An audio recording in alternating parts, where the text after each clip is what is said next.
buenas noches, bienvenidos y bienvenidas al ciclo En Persona. Nuevamente tendremos una conversación con tiempo, un tiempo que es casi de lujo hoy día en los medios de comunicación, para conocer en profundidad a nuestro invitado. Nuestro invitado de hoy es José Antonio Cast, a quien saludo afectuosamente y le agradezco que haya venido desde WIN directamente hasta este Salón de Icares, donde estamos transmitiendo en vivo en persona. Muy buenas tardes, José Antonio. Muy buenas tardes y muchas gracias. Y valorar estos espacios, como dices tú, que son únicos en los medios de comunicación, así que muchas gracias. José Antonio Cast tiene una historia familiar muy interesante. Sus padres emigraron desde Alemania, la Segunda Guerra, ya tenemos oportunidad de hablar de ello. Él fue militante histórico de la UDI hasta el 31 de mayo del 2018. Fue diputado entre el 2002 y el 2018, fundó un partido nuevo, el Partido Republicano, que inscribió en el CERVEL el 10 de junio del 2019, fue candidato independiente en la elección presidencial del 2014 y obtuvo un 7,93% de los votos, una votación muy significativa y para muchos inesperada. Es hijo de dos inmigrantes alemanes, Michael Cast y Olga Rist, que llegaron a Chile en la década del 50. Es el menor de 9 hermanos. Hermano de Miguel Cast, quien fuera ministro. De 10. ¿De 10? ¿10 en total? Yo soy el 10º. 10º. Hermano de 9 y con los 9 hacen 10. 10 hermanos. Su madre tiene que haber sido, tu madre tiene que haber sido una heroína, verdaderamente. Una Deutsche Maschine. Deutsche Maschine, una máquina alemana. Pero muy dulce, ¿eh? He visto las fotografías, tiene una sonrisa muy, muy dulce tu madre. Vamos a hablar de ella después. Es casado con la abogada María Pía Dirasola, tiene 9 hijos, o sea, mantuvo la tradición de familias grandes, estudió en el Colegio de Alemán, es abogado de la Pontificia Universidad Católica, participó en el Centro de Alumnos de la FEUC, donde conoció a Jaime Guzmán. Vamos a preguntarle si fue relevante ese encuentro, cuán relevante fue. Ha sido profesor de Derecho Civil y Comercial en la Facultad de Ciencias Económicas de la Universidad Católica. Y bueno, está acá con nosotros en esta conversación justo después de las fiestas del 18. Tenemos que todos dieciochearnos un poco para entrar en la conversación de fondo. La pregunta que me planteo como hipótesis siempre en estas entrevistas es: ¿quién es la persona que está frente a mí? ¿Quién es verdaderamente José Antonio Cast? Y lo primero que quiero preguntarte, José Antonio, es justamente tu historia familiar. Tengo aquí en mis manos un libro muy hermoso, muy bellamente editado, que lleva el título de tu madre, Olga Rist, Misión de Amor. Me lo leí y es bien impresionante la historia de tus padres y me gustaría que me hablaras un poco de ellos y qué recoges, qué guardas tú dentro tuyo de tus padres migrantes. Bueno, yo creo que lo más relevante en mi vida claramente fueron mi papá, mi familia, y eso yo creo que ha marcado toda mi historia política, familiar, porque hay una impronta en lo político por lo social de mis padres. Ellos eran personas que llegaron a Chile literalmente con muy poco, con lo opuesto, y fueron recibiendo mucha ayuda de personas aquí que los acogieron muy bien, y eso ellos nos lo inculcaron a nosotros, que ellos habían sido muy bien acogidos en esta patria, que siempre nos dijeron, es tu patria. Ellos no se imaginaban haber educado a sus hijos en Alemania. También la fortaleza de llegar solos, sin ningún familiar, salvo una tía que los acompañó en los primeros años. Pero nosotros no teníamos primos, no teníamos familiares cercanos, estaban todos en Alemania, era como una cosa lejana, como que... ¿No estaban vinculados a las grandes familias chilenas, por ejemplo? No, nada. Ellos llegaron a la misma parcela donde yo vivo hoy día, que justo en el límite de Wien y Paine. Y ahí nos fuimos educando. Ellos con mucho esfuerzo mandaron a sus hijos finalmente, después de internados los mayores, a una casa en Santiago donde nos educó una abuelita no carnal, sino una especie de institutriz de una persona. Ella era una persona que venía de Alemania también después de sufrir todo el rigor del nazismo, porque ella educó a niños de una familia judía que fueron asesinados por los nazis, y pues ella nos educó a nosotros como que fuera nuestra mamá, nuestra abuela, y nosotros le decíamos Oma, sin serlo. Y eso te va dando una impronta social muy grande, porque frente a nosotros también en la época de la Unidad Popular se dieron asentamientos, pero mi madre realmente era una persona muy cercana. Entonces había una pobreza gigante y ella, habiendo sufrido la pobreza, también trataba de acoger a todas las personas. Entonces, solo decir que me formaron de una manera con el respeto hacia los mayores. Yo nunca he podido tutear a alguien mayor que yo, me ha costado mucho. En Chile es muy usual que tú tuteas a todo el mundo. Y de mí se reían cuando llegué a ser diputado porque trataba de usted a algunos parlamentarios, me decían que visitaban política. No, es que para mí es usted porque me educaron así. Yo me eduqué, además crecí en un ambiente de emprendimiento, porque mis padres toda la vida trabajaron. Entonces tú salías del living, cruzabas una puerta y llegabas a la oficina del papá y de ahí pasabas a la fábrica. Entonces fue permanente una relación muy cercana hasta el día de hoy con las personas que colaboraban con mis padres. Entonces eso te da un ambiente que al final muestra quién es uno. Además puedo decir que era el menor de 10, entonces tenía como 10, tenía 10, 9 papás para arriba, y heredaba toda la ropa de los de arriba. Ahí se conocía el calcetín con papa, cuando uno tenía el huevito ese y la abuelita nos cosía los calcetines. Entonces la historia familiar marcó mucho mi forma de ser y también hizo que me costara quizás más la etapa matrimonial, porque tú ves, tu mamá es muy dulce, sí, era muy dulce, pero no era de abrazos. No era afecto físico. No era afecto físico, era un afecto por servir. Regalonearte al máximo, hacer las cosas. Yo era más, además, como era el menor, era regalón, entonces me daban ciertas libertades que a los mayores nunca les dieron. Me sentaba al lado de ella en la mesa del comedor, porque aquí era por jerarquía, entonces se sentaba de mayor a menor y el último por allá y el último nunca hablaba. Salvo yo, que era el más chico, y me sentaban al lado. Y si no me comía toda la comida, ella aprovechaba de comerse un par de cucharadas antes de que me pillaran el resto. Pero mi señora, la Pía, venía de una familia muy efusiva, de mucho afecto, mucho cariño. Entonces, eso al final nos costó y yo tuve una segunda educación emocional con la Pía, que agradezco al día de hoy. Porque si no, la gente a veces dice, no, este tipo es muy estricto, muy cuadrado. Bueno, es parte de la formación que tuve, donde uno ejercía roles desde muy pequeño. Una escuela del rigor, digamos. Tenía pero una escuela de rigor con autoridad. Tú lo hacías al final por cariño. Yo siempre le decía a mis hijos, mira, yo soy católico practicante, pero de chico yo iba a misa como por mi mamá, o sea, por el cariño de mi papá, y cuando ya me tocó vivir solo, claro, uno le quedaba esto grabado, y la vez que no fui, por ejemplo, a misa, y me llama la mamá, que nos llamaba todas las noches a todos, hacía un recorrido, ¿fuiste a misa? Y yo, sí, claro. Hasta el día de hoy me acuerdo de haberle mentido. Entonces yo siempre decía, mira, yo iba a misa por temor a mi madre, no por temor a Dios. Después adquirí mi propia forma de vivir la religión, la fe, que me ha ayudado mucho. ¿Cuál es tu forma personal de vivir la religión? Bueno, con los ritos de la Iglesia Católica. Yo soy practicante, soy de misa dominical, permanente. Si pudiera tener misa diaria, iría a misa diaria. Doy oración en la mañana, oración en la noche, muy complementado por mi señora. Porque vivir acompañado de la fe, déjame decirte que es más fácil, porque uno siempre tiende a flojear. Siempre se acuesta cansado, se levanta apurado. Entonces, cuando tienes un partner, es como hoy día que estoy haciendo deporte. Estoy haciendo deporte martes y jueves religiosamente, pero porque está la Pía al lado, porque si no saldría arrancando, pero déjame decirte que saldría arrancando. Entonces, pero una fe muy sencilla la mía, de un Dios muy cercano, que también me lo transmitieron mis padres. Un Dios bueno, a pesar del sufrimiento que ellos tuvieron, porque ellos llegaron con escasos recursos económicos, se tuvieron que dedicar mucho al trabajo y perdieron 3 hijos. Que es algo que va contra la naturaleza de uno. Durísimo. Que uno está acostumbrado a enterrar a sus papás, no a enterrar a sus hijos. Entonces, yo siempre relato también a mis hijos y a personas que han sufrido mucho, que mi hermana, una de las que falleció a los 2 años y medio, y se ahogó en un canal delante de la casa, y no un día cualquiera, un día de Navidad. Y yo nunca tuve una Navidad triste, porque mi madre siempre decía, mira, yo le decía, pero ¿cómo? ¿Por qué nunca reflejaste tristeza el día de la Navidad? Y ella decía, porque tenía otros hijos, no tenía por qué cargarlos con mi emoción, con mi tristeza, en el momento más alegre y feliz del cristianismo, que es el nacimiento de Jesús. Entonces, después me decía, bueno, yo me iba a mi pieza y ahí lloraba. ¿Cómo te marcó tu hermano Miguel? Me imagino que es un referente, lo has citado varias veces en varias entrevistas.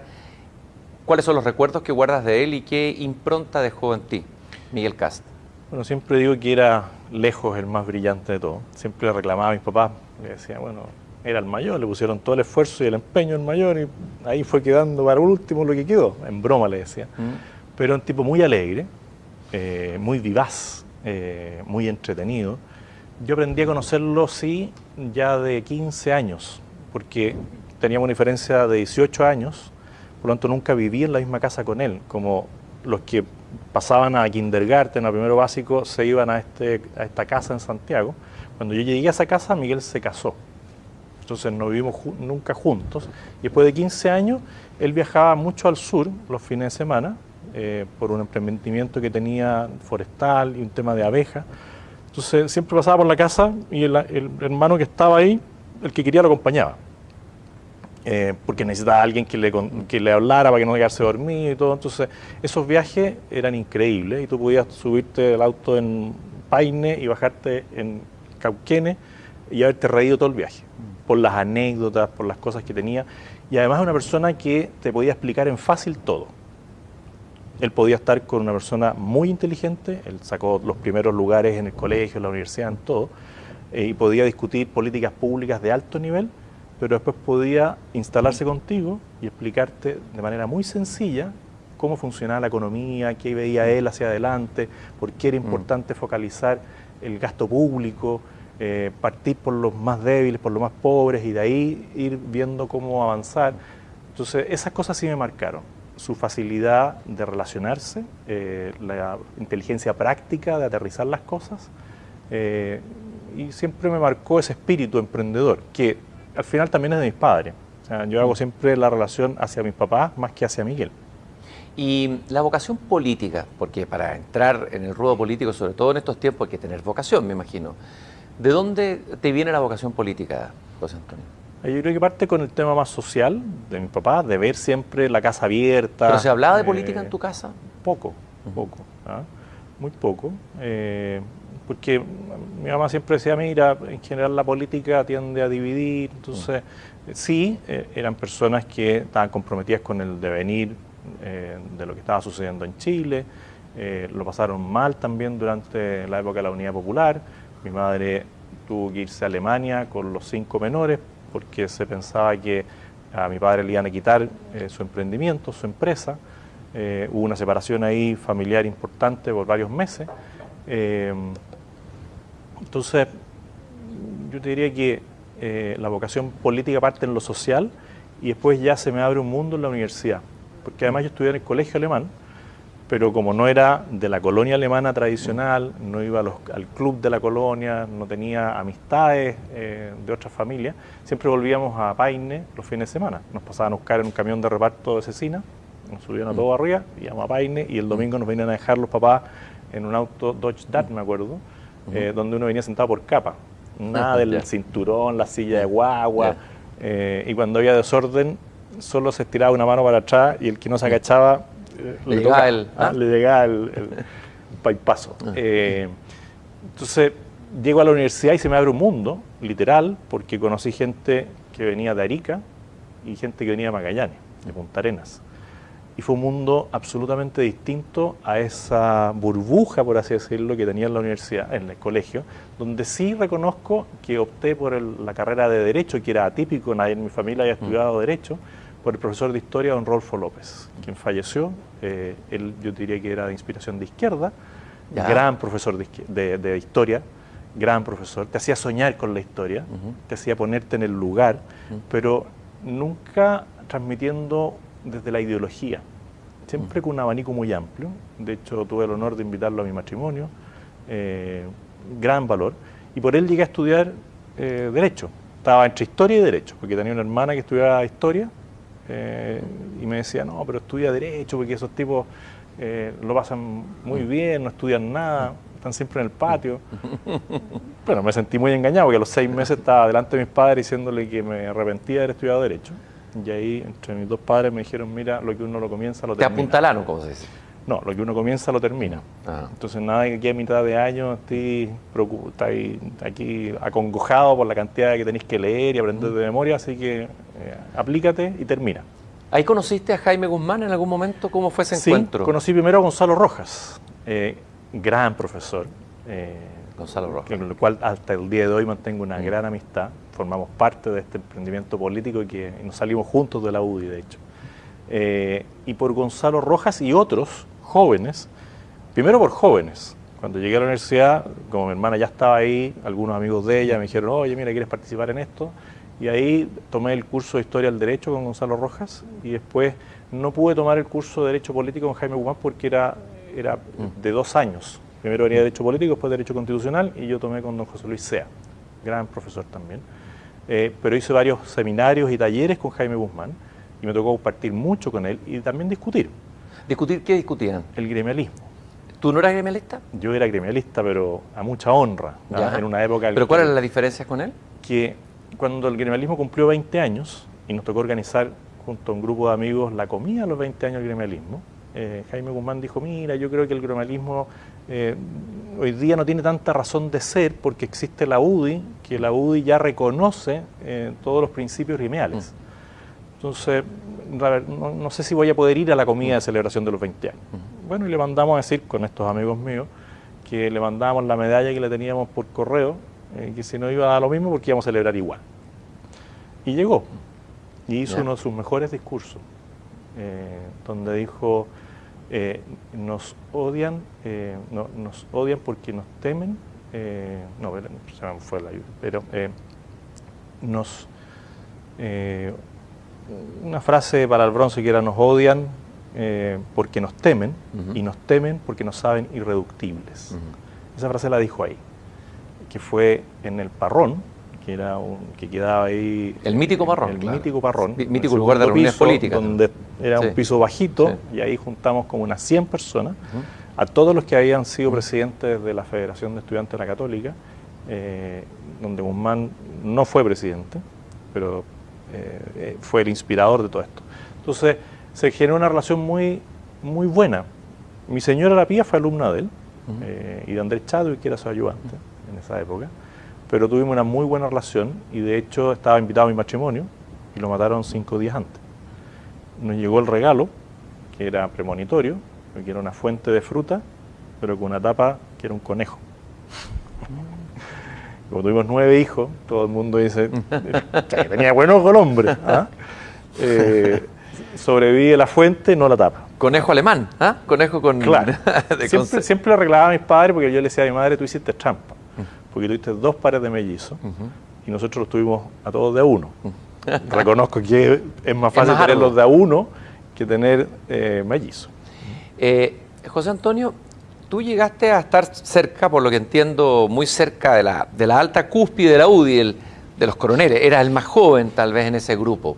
O sea, participaste de una parte importante de la historia de la UDI. ¿Qué te incomodó en la UDI o qué te hizo dejar ese partido, que justifique crear otro partido, que además compite aparentemente con él y que incluso le hace daño o posible daño electoral, sobre todo a futuro? Yo creo que eso mucha gente de la UDI lo dice, no sé si en público, pero sí en privado. Esperemos que no le hagamos daño, porque todos los partidos son relevantes. Pero cuando llegué a la convicción de que no le podía decir a mi hijo que se militara en el partido que yo había militado 20 años, y a través del cual yo creía que podíamos cambiar literalmente la historia de Chile, me salí. Porque si yo no era capaz de decirle a mi hijo, mira, entra tú a este partido, ¿qué sentido tenía si yo en mi casa no era capaz de decirle, miren, aquí están todos mis amores? Lo estuvieron por mucho tiempo, porque yo sí creo en ese estilo inicial que tenía la UDI, en el espíritu de fundación. ¿Cuál era el espíritu inicial que se perdió después, digamos, de alguna manera? Un estilo de plantear las cosas en base a la verdad, en base a decir las cosas por su nombre, en base a hacer políticas públicas de cara al bien común, a las personas más necesitadas, y que es lógico que en los partidos se va perdiendo porque la gente se va acomodando. Yo siempre le decía a mis hijos, mira, yo llegué a ser diputado por San Bernardo con 30 años y fui envejeciendo con los mismos dirigentes. Entonces uno al final se sentía cómodo con los dirigentes que te habían ayudado, con los que trabajabas siempre, y no siempre hacías el esfuerzo de tratar con nuevas generaciones e infundirle el mismo espíritu. Y en la UDI se fue perdiendo eso. De hecho, yo hice 2 intentos por presidir la UDI, perdí las 2 veces con Juan Antonio Coloma, y después, como dice el dicho, si no puedes con ellos, únete. y me hice secretario general de la lista de Melero, y después ayudé mucho para que saliera electo Ernesto Silva. Y después de Ernesto Silva, cuando ocurrió todo el tema del financiamiento irregular de la política, yo planteé la postulación de otro joven que no quiso asumir en ese momento y decidió ir a una elección interna que perdió. Y yo le dije, mira, esa elección interna la vas a perder, porque el esquema, la estructura de la UDI es muy difícil de vencer a través de una elección. Y antiguamente la UDI se elegía por estamentos, y una parte de la elección popular, pero indirecta. Hay quienes dicen que la UDI es como el Partido Comunista de la derecha, que ambos se asemejan mucho en su estructura leninista, por decirlo así. No, porque el Partido Comunista de partida es un partido colectivista, donde la persona... No, pero yo digo la estructura, como el funcionamiento interno. Sí, pero yo te diría que aquí era más que por una ideología, era por el ejemplo, por el ejemplo de otros.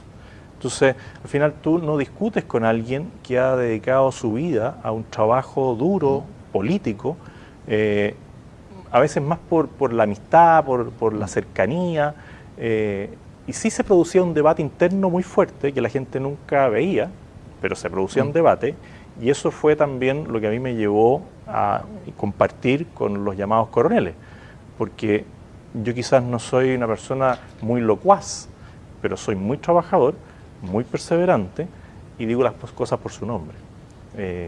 Y eso fue abriéndome un espacio, porque las personas de la base de la UDI empezaban a reconocer a alguien que hacía las cosas por convicción, no por conveniencia. ¿De alguna manera se perdieron las convicciones en la UDI? Yo creo que sí. Yo creo que cuando, por ejemplo, se cambió, y fue de las decisiones más difíciles que me ha tocado vivir en política, cuando la UDI baja a Lawrence Goldborn y asume Pablo Longueira, que era el líder como natural de la UDI en ese momento, yo ahí debe haber sido de los momentos más duros que me ha tocado vivir en política. ¿Por qué? Porque Lawrence Goldborn era, más allá de que uno puede tener diferencias con él, era una gran persona. Era una persona buena, era una persona que no era político, no se había criado dentro de este mundo donde tú tienes que saber ciertos códigos. Él venía del mundo privado, y así como la UDI defendió a rajatabla a personas que pueden haber cometido irregularidades, él se le acusaron de ciertas cosas que en el momento en que se realizaron estaban dentro de un marco legal, pero lo dejaron caer. Y eso al menos a mí me afectó mucho. Yo después trabajé igualmente con fuerza por Pablo Longueira, tuvimos una primaria donde yo terminé de descartar una candidatura senatorial en el sur. Me tuve que volver a Santiago después de haber trabajado harto para ser candidato a una primaria en la zona de los lagos, en la región de los lagos, a la cual me une un vínculo muy fuerte familiar, no familiar de origen, sino familiar por mis padres. Llegué a Santiago, fui candidato a senador, eso no lo sabe nadie, y después decliné esa opción senatorial y asumí una opción parlamentaria por la Reina Peñalolén, y Lawrence Goldborn asumió el desafío senatorial contra Manuel José Sandón. Pero habría sido un gran presidente, y habría sido, o un gran candidato, porque presidente a lo mejor nadie sabe si hubiese ganado o no, y nos habría permitido ganar más parlamentarios que los que ganamos finalmente con Evelyn Matei, que prestó un gran servicio a la causa también, porque asumir ese desafío en ese momento era muy difícil. ¿Tú encontraste corrupción en la política chilena? ¿Puedes afirmar que hay corrupción? Evelyn Matei aquí dijo que había mucha corrupción en Chile. A ver, tú mirando la política desde adentro, habiendo estado en la UDI. La corrupción, lamentablemente, es parte del ser humano. Porque si no hubiera corrupción estaríamos en el paraíso. Por lo tanto, si alguien dice, mira, hay corrupción en la política, sí, hay corrupción en el mundo privado, hay corrupción en los gremios. A mí me tocó una vez una anécdota muy simpática, que refleja en parte lo que yo creo de la sociedad. Me tocó ir a un comité de allegados, pero por otra cosa. Yo iba a explicarles lo que era una fundación que estaba creando y que necesitaba opiniones, y a ellos alguien les dijo que venía un experto habitacional. Entonces entro a una sala con 150 personas, todos expectantes de que yo le iba a dar la solución, y yo me doy cuenta de que ellos estaban esperando algo distinto, y yo también esperaba algo distinto de la reunión. Por lo tanto, los dejé hablar a todos, y las críticas eran en contra de los políticos, en contra de los empresarios, y en contra de los abogados. Entonces le dije, mire, esto es lo peor que les ha pasado a ustedes y a mí. Porque además entre la salida y yo hay como 150 personas, por lo tanto no sé si después de lo que les voy a decir voy a salir de acá, como entré, con esa alegría que me recibieron, porque les debo decir que yo soy político. Y ustedes odian a la política, a los políticos, porque dicen que son unos abusadores y unos corruptos. Pero yo estoy aquí y ustedes un comité de allegados y ustedes me dicen que no tienen ahorros porque el tesorero le pegó un manotazo a la caja y se fue con la plata. Y el tesorero era parte de ustedes, estaba sentado ahí y no era político, pero también era corrupto. Después ustedes hablan en contra de los empresarios y les debo decir que yo soy hijo de un empresario. Y me encantaría ser empresario, pero mi vocación se fue por la política. Pero aquí estamos llenos de empresarios, porque la señora que dice que tiene un kiosquito que vende pan en las mañanas a las constructoras, y yo le pregunté si le interesaba tener un segundo kiosquito y me dijo que sí. Por lo tanto es una emprendedora, es una empresaria en ciernes. Y a los únicos que no voy a defender, y de los cuales también soy parte, es a los abogados. Y ahí pues se produjo una risotada, yo dije de aquí... Eso es mal gusto defender a los abogados, salvé. Entonces, sí defendámonos de los abogados, yo creo. Bueno, bueno, pero eso me permitió salir airoso. Y corrupción hay. Uno nunca la va a terminar, pero la puede combatir. Y hay corrupciones que nosotros vemos todos los días, que a veces la gente ignora, que por ejemplo el nepotismo. Yo fui candidato presidencial, junto con Sebastián Piñera, y usábamos mucho el ejemplo de Carolina Goich, diciendo que los familiares de ella estaban en distintos puestos de confianza del gobierno. Y para mí eso es corrupción. Y yo siempre señalé que soy el enemigo número uno del nepotismo, de instalar a personas en cargo de confianza, no por sus méritos, sino por ser pariente de. Y eso yo lo combatí mientras estaba, no lo combatí, pero lo discutí mucho cuando estaba en la UDI, de los gobiernos de la Concertación, y siempre dije, esto no es patrimonio de un sector político, es transversal. Y hoy día veo el gobierno y miro a los diputados, miro a los senadores, miro a los intendentes, miro a los gobernadores. Ahora, y digo, es lo mismo que lo anterior. Ahí atacaste enfrentaste a una precandidata que dentro de toda la política chilena es bastante decente, por lo menos yo la conozco, que es Carolina Goich. Puedo dar fe de ello. Yo creo que hay otros peores. Pero lo que a mí me descompone hoy día es que, habiendo planteado eso, Sebastián Piñera y yo, él no ha combatido el nepotismo. ¿Hay nepotismo en el gobierno actualmente? Total. Si es cosa de ver, si hacemos un listado, yo no me he dedicado a hacerlo porque digo, mira, mi vida no es en base a perseguir ciertas situaciones, sino a mostrar que se puede hacer mejor. Hoy día hay una gran desconfianza en la política. ¿Quién confía en la política? Y parte de cómo enfrentar la desconfianza es eliminar ciertas malas prácticas. Y el nepotismo es una mala práctica. Y si tú revisas los senadores, los diputados, y ves qué parientes tienen trabajando en el Estado, te vas a dar cuenta de que casi todos tienen a alguien. O alguien que está en un puesto del gobierno y alguien de su familia está en otro puesto del gobierno. Llegaron uno después de otro. Y eso está lleno. Y eso hay que plantearlo y decir. Yo al menos he dicho siempre que si llego algún día a ser presidente, que ni un pariente mío va a trabajar en el gobierno, y ningún pariente de ningún senador, de ningún diputado, de ningún alcalde, de ningún core, de ningún concejal va a estar en un cargo de confianza, porque tenemos que recuperar paso a paso la confianza de las personas, y es muy difícil recuperarla. Y así como ese, hay otros hechos en todo lo que son las licitaciones públicas. Se dice, no, tenemos el mejor sistema de Chile Compras. Mentira. ¿Y en el gobierno militar hubo corrupción o no? También hubo. Si no hay gobierno perfecto. Y también hubo nepotismo ahí, fuerte. También hubo nepotismo. Pero eso no quiere decir que sea bueno.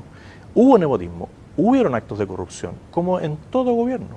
Lo que sí puedo decir es que, en términos generales, lo que a mí me tocó ver, por ejemplo, de mi hermano, eran tipos esforzados, de generales que conocí hoy día, que tuvieron que elegir entre el ingreso de general o el ingreso de ministro.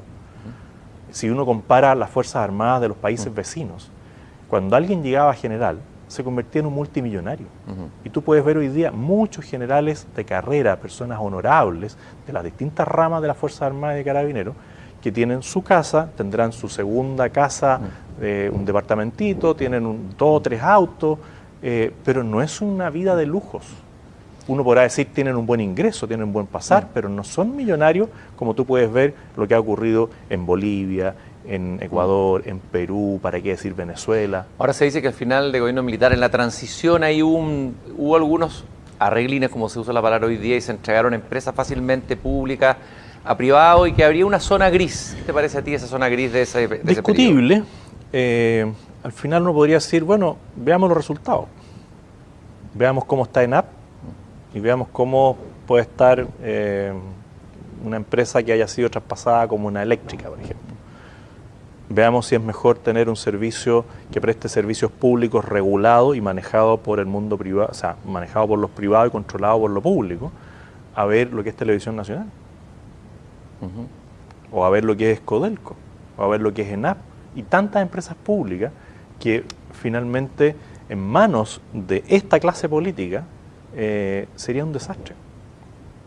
Veamos mismo LAN. Yo puedo tener diferencias. Pero ¿te parece que fue transparente esa transición que hubo de lo público a lo privado? Y hay varios informes y hay varias investigaciones que revelan que no fue muy transparente y que hubo también ahí nepotismo, que hubo... Sí, lo más probable es que haya existido. Pero hoy día hacer una revisión histórica hacia 40 años atrás es complejo. Y yo creo que al final del día, el hecho que puede haber sido irregular en algunos casos, o puede haber habido nepotismo, como señalas tú, ha redundado finalmente en un bien para todos los chilenos. Si nosotros hubiésemos tenido una empresa, una línea aérea como lo que era LAN Chile en esa época, bueno, estaría como Aerolínea Argentina, quebrada. Y al menos yo, más allá de que sea privada y más allá de que el presidente haya tenido intereses económicos en LAN, me siento orgulloso de que esta empresa chilena se haya convertido en una transnacional.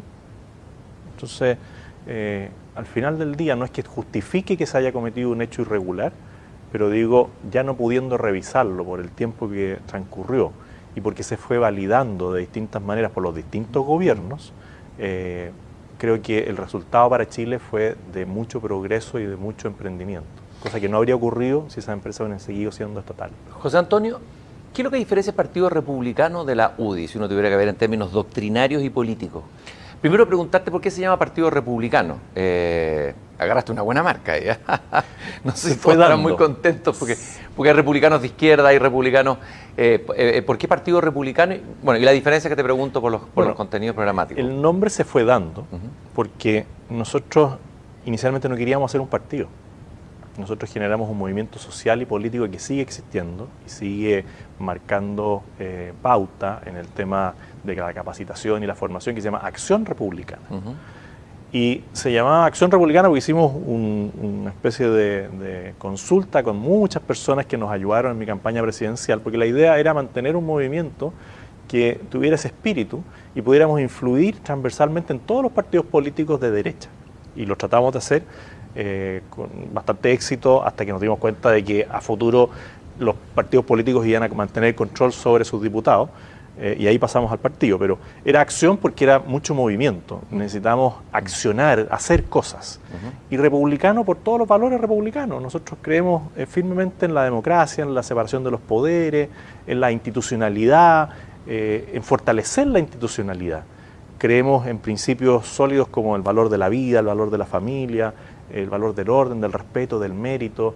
Entonces se fue dando de Acción Republicana, hicimos otro paso y formamos un centro de estudio bien notable, porque es un centro de estudio virtual que dirige un ex diputado, que era de Renovación Nacional, que nos encontramos en la Independencia después, José Manuel Rojo Edwards, que ha hecho un trabajo enorme, donde convocó a 50 personas que dieron origen a este centro de estudio, que solo tiene una persona que es el Rojo, ¿no es cierto?, que articula, y ahora ya, bueno, tiene una persona más, 2 personas más que le ayudan, pero el resto son puras personas voluntarias, que hoy día ya son más de 250 personas que trabajan en distintas áreas.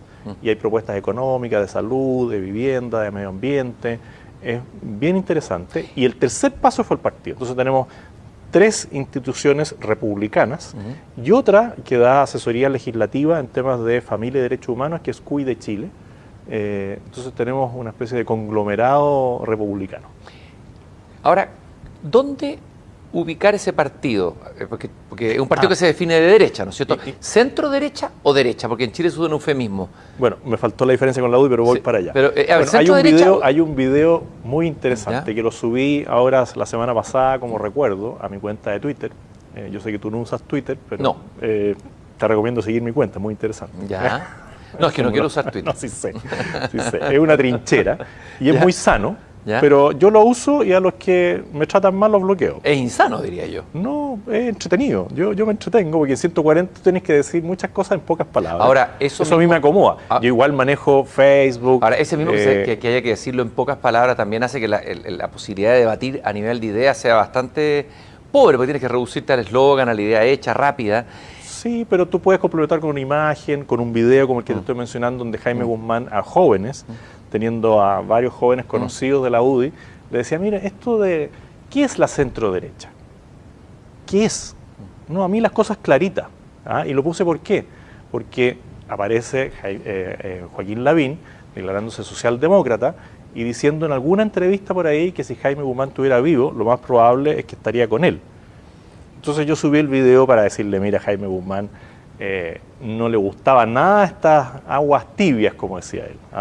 Era de derecha. Yo soy de derecha, pero de la derecha del sentido común, de la derecha que respeta al ser humano, de la naturaleza del ser humano, muy práctico. Yo he recorrido casi Chile entero, me faltan unas pocas comunas. Y tú te vas dando cuenta de que las realidades que tú puedes ver en Colchán, en Timauquel, en Vallenar, en Alto Hospicio, son todas distintas y se deben enfrentar con la sabiduría del técnico, del profesional, pero también con la vida de las personas. Y eso es lo que tratamos de reflejar en el Partido Republicano, que la teoría vaya a la par con la práctica. Patentamos un concepto que hoy día ya lo usa todo el mundo, que son las urgencias sociales. Y eso lo hicimos mucho antes del partido, recorriendo con otros jóvenes, porque si hay algo que a mí me marca mucho es tratar de fomentar la política con palabras, con letras grandes, ¿no es cierto?, en los jóvenes. Y junto a un grupo de jóvenes recorrimos casi todas las urgencias de los hospitales de la región metropolitana, tratando de entender dónde estaba ¿Cuál es tu diagnóstico de la salud que usa la mayoría de los chilenos? La salud pública, digamos, que ha sido uno de los elementos que surgió a partir del estallido social como una de las demandas más fuertes y más profundas. Y nosotros, de hecho, hicimos 2 encuestas con este grupo a través de una ONG denominada Influyamos, 2 encuestas nacionales, consultas nacionales, para ver cuáles eran las urgencias sociales. Y en las 2, en primer lugar, lo ocupó la salud, no la seguridad. Y le entregamos resúmenes a todos los parlamentarios diciéndole, mira, aquí se habla mucho de la seguridad y a la derecha el tema de la seguridad le viene bien, ¿no es cierto?, el orden, la seguridad, el trabajo, pero el mayor drama de las personas en Chile hoy día es la falta de dignidad en la atención de salud. Y es el problema número 1. Después, claro, si tú juntas delincuencia con narcotráfico y terrorismo, todo eso te podría poner por sobre la salud, pero hay un problema de gestión brutal, pero brutal. Porque nosotros tenemos una buena infraestructura, y aquí hacerle un reconocimiento a Jaime Mañalich, que fue muy cuestionado cuando dijo tenemos la mejor salud del mundo, dijo. La salud pública. La salud pública. Claro, porque él se refería a la capacidad de atender o la infraestructura que teníamos, pero hay una carencia de gestión gigante que un ministro como Mañalich no la puede solucionar en 4 años. Ya fue un logro que él estuviera 4 años de ministro Sebastián Piñera y acelerara muchas cosas para que se solucionaran problemas de gestión. Porque tú hoy día tienes CEFAM, tienes SAR, tienes SAPUS, tienes las urgencias del hospital. Tú llegas a la urgencia del hospital, el problema es pasar al segundo piso. ¿Y qué te parecen las diferencias abismantes que hay entre la salud pública y la salud privada? Porque algunos dicen que esto viene de una privatización de la salud o más bien de un debilitamiento de la salud pública, desde el régimen militar en adelante. No, yo creo que eso es un mito, porque si tú administraras bien la salud pública, tendrías servicios casi iguales a la salud privada. Cuando tú comparas la cantidad de recursos que se le destinan a la salud pública en comparación con lo que recibe la salud privada, con todo el cuestionamiento que hay al sistema de ISAPRE, que todo el mundo se siente violentado, pero curiosamente las personas cuando tienen un poquitito más de posibilidades se van a este mundo privado, que hay que reformar, sí, pero aquí la gestión es fundamental. A mí me tocó ver situaciones puntuales. En Quellón se necesitaba una cámara hiperbárica después de mucho andar, Jaime Mañalich en el primer gobierno consiguió la cámara hiperbárica. Llegó y nunca llegó el técnico. Y después se echó a perder. Nunca se ocupó. Tú vas al hospital de Ancud y dices, bueno, ¿qué pasa aquí que no tienen las ambulancias ad hoc para llevar a la gente a Castro o a Puerto Montt? ¿Por qué no tienen una avión ambulancia para la isla de Chiloé? ¿Esa es la ineficiencia del Estado? Total. ¿El total. Estado que necesita una reforma? Total, sí. Dentro de las camas públicas, el 10%, el 5% debe estar ocupado hoy día por casos sociales. Personas que las dan de alta y no hay a quien entregarle a la persona porque es una persona que tiene problemas de edad grave, y tú podrías hacer una asociación público-privada, por ejemplo, con fundaciones que se dediquen a los adultos mayores, a los indigentes, y poder desocupar esa cama, y dársela a la urgencia que se necesita. Y así tú puedes recorrer el Hospital San José, que siempre está en boga. A mí me tocó recorrerlo con el doctor Puccio, que era el director del hospital, el médico de cabecera de Michelle Bachelet, un médico prestigioso, muy cuestionado por distintas cosas, y caminando por los pasillos le diga, oiga, ¿y ese escritorio que está ahí? No, ese es del senador tanto, porque había una persona en el escritorio. Y esta otra persona que está aquí, ese es del otro senador no sé cuánto. Entonces, cualquier funcionario de la salud podría revisar la planilla del hospital y te aseguro que encontraríamos un 5% de personas que están en los hospitales o en los servicios de salud y que no le prestan ningún servicio a las personas que requieren atención.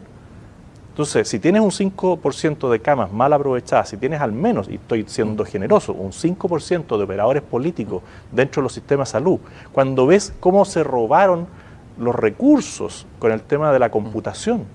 Nosotros no tenemos ficha médica digital. Tú vas a la posta central, la antigua posta, a la posta central, y me tocó ir ahí donde estaba el centro de las ambulancias, que ahora cambió, ¿no es cierto? Estaban en un cubículo de madera en el último piso y de ahí manejaban helicópteros, ambulancias de última generación. Le decía, oye, ¿y las fichas médicas? No, mire, ve el otro cucurucho que está al otro lado, ahí en esa bodega arriba están las fichas médicas.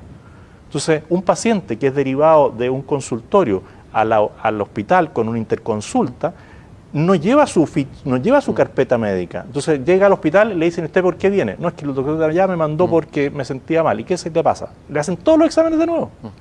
Tú vas a la salud privada, entras por la urgencia, te sacan una radiografía y está en la consulta del doctor de manera automática. Eso perfectamente podría estar, pero necesitamos una modernización del Estado urgente. Pero nadie se ha atrevido a hacer modernización. Ha habido 2 gobiernos de centro derecha o de derecha y no ha habido modernización del Estado. No tienen carácter, no tienen la voluntad. Antes de empezar yo te decía ¿No tienen carácter ni voluntad? No tienen. No tienen. Porque aquí el gobierno se ha entrampado en una cosa de acuerdos políticos, grandes acuerdos políticos, siendo que los acuerdos quedaron en el pasado. Tú podías tener un acuerdo con Elwin, con Valdés, con Benninger, grandes personas con las cuales tú podías llegar a acuerdos serios. Pero hoy día tienes al Frente Amplio el Partido Comunista, que ellos no quieren acuerdos, ellos no quieren que nosotros sigamos viviendo en este país. Pero, ¿no quieren que sigan viviendo en este país? A ver, el Partido Comunista sigue con su misma definición, su mismo manifiesto desde que fue creado. Y ellos creen en la violencia extrema. Ellos creen en el uso de la violencia para llegar al poder. Lo que vimos el 18 de octubre fue la antesala de una especie de revolución. Y esto no fue un estallido social que partiera a lo largo de todo Chile de una vez. Esto partió aquí en Santiago con una violencia extrema, con la quema de muchas estaciones del metro, con actos muy violentos, y de ahí se fue propagando. ¿Cuál es la hipótesis tuya? Porque tú decías que estos centros republicanos fueron estudiando la realidad, la salud y otras. Porque, imaginemos que haya habido un complot político o injerencia extranjera. Bueno, hay muchas hipótesis que no han sido ni explicadas ni probadas todavía, y que pueden quedar todavía en el terreno de la ficción o la imaginación. Ya, imaginemos que se prueba que hubo injerencia extranjera, pero se trabajó con algo que estaba ahí, un fermento, ¿no? Lógico. ¿Y ustedes pulsaron esto? ¿Tú te imaginaste que iba a haber un estallido social de esta envergadura, o dentro de tu partido, con el análisis que hicieron de la realidad social de la gente en el territorio? Porque tú recorres... Esa magnitud de violencia jamás. Pero la magnitud de la movilización, que haya habido 1 millón y tantos mil personas en la calle. Porque yo, por ejemplo, a diferencia tuyo, manejo. Porque leí que no manejaba. Soy peatón. Que eras peatón. Yo peatón militante casi. Claro. Yo soy peatón y conductor. Tengo esa doble. Pero es bueno ser peatón, porque te obliga a subirte al metro, a mí me encanta, tomar buses, conversar con la gente, no es malo. Me encanta. De hecho, una de las urgencias sociales que estudiamos fue el transporte público. Y tuve todos los días, yo soy bien de idea fija en algunas cosas para que me funcione. Entonces, tengo mis martes pololeo, ¿no es cierto?, donde comparto con mi señora, tenemos el jueves de las minutas republicanas, y todos los miércoles me dediqué durante unos 4 meses a recorrer todo el Transantiago. la estación multimodal, los terminales, todo. ¿Y cuál fue tu todo. conclusión? Que es un desastre de sistema. Y ahí de nuevo la sabiduría con la práctica no se juntaron. Porque las micros amarillas tenían una gran virtud, que eran pequeños emprendedores que sabían ver dónde estaba la necesidad. Y de repente llegaron estos técnicos maravillosos que soñaban con un transporte público ideal desde un escritorio y nunca se dieron cuenta cómo Santiago crecía y las personas estaban en lugares donde ellos ni siquiera los tenían en el dibujo del recorrido de la micro. Tú ves la intermodal de la cisterna y es un desastre. Cuando ves los terminales del Transantiago y las filas de la gente que se forman, yo le he ganado a técnicos de transporte urbano por la práctica. Una vez a una persona que era muy entendida en temas de transporte, le dije, ¿tú sabes por qué en el Transantiago se usan 2 filas en los terminales? No tenía No, idea. me dice. Sería bueno que te levanté a las 5 de la mañana y vayas a la Pablo de Roca a tomar la micro. En Chile hay 2 tipos de tarjetas, la tarjeta VIP y la tarjeta VIP. Bueno, estos no ¿O no? conocieron nunca la VIP. Claro. Y yo tengo como 5 VIP, porque uso el metro.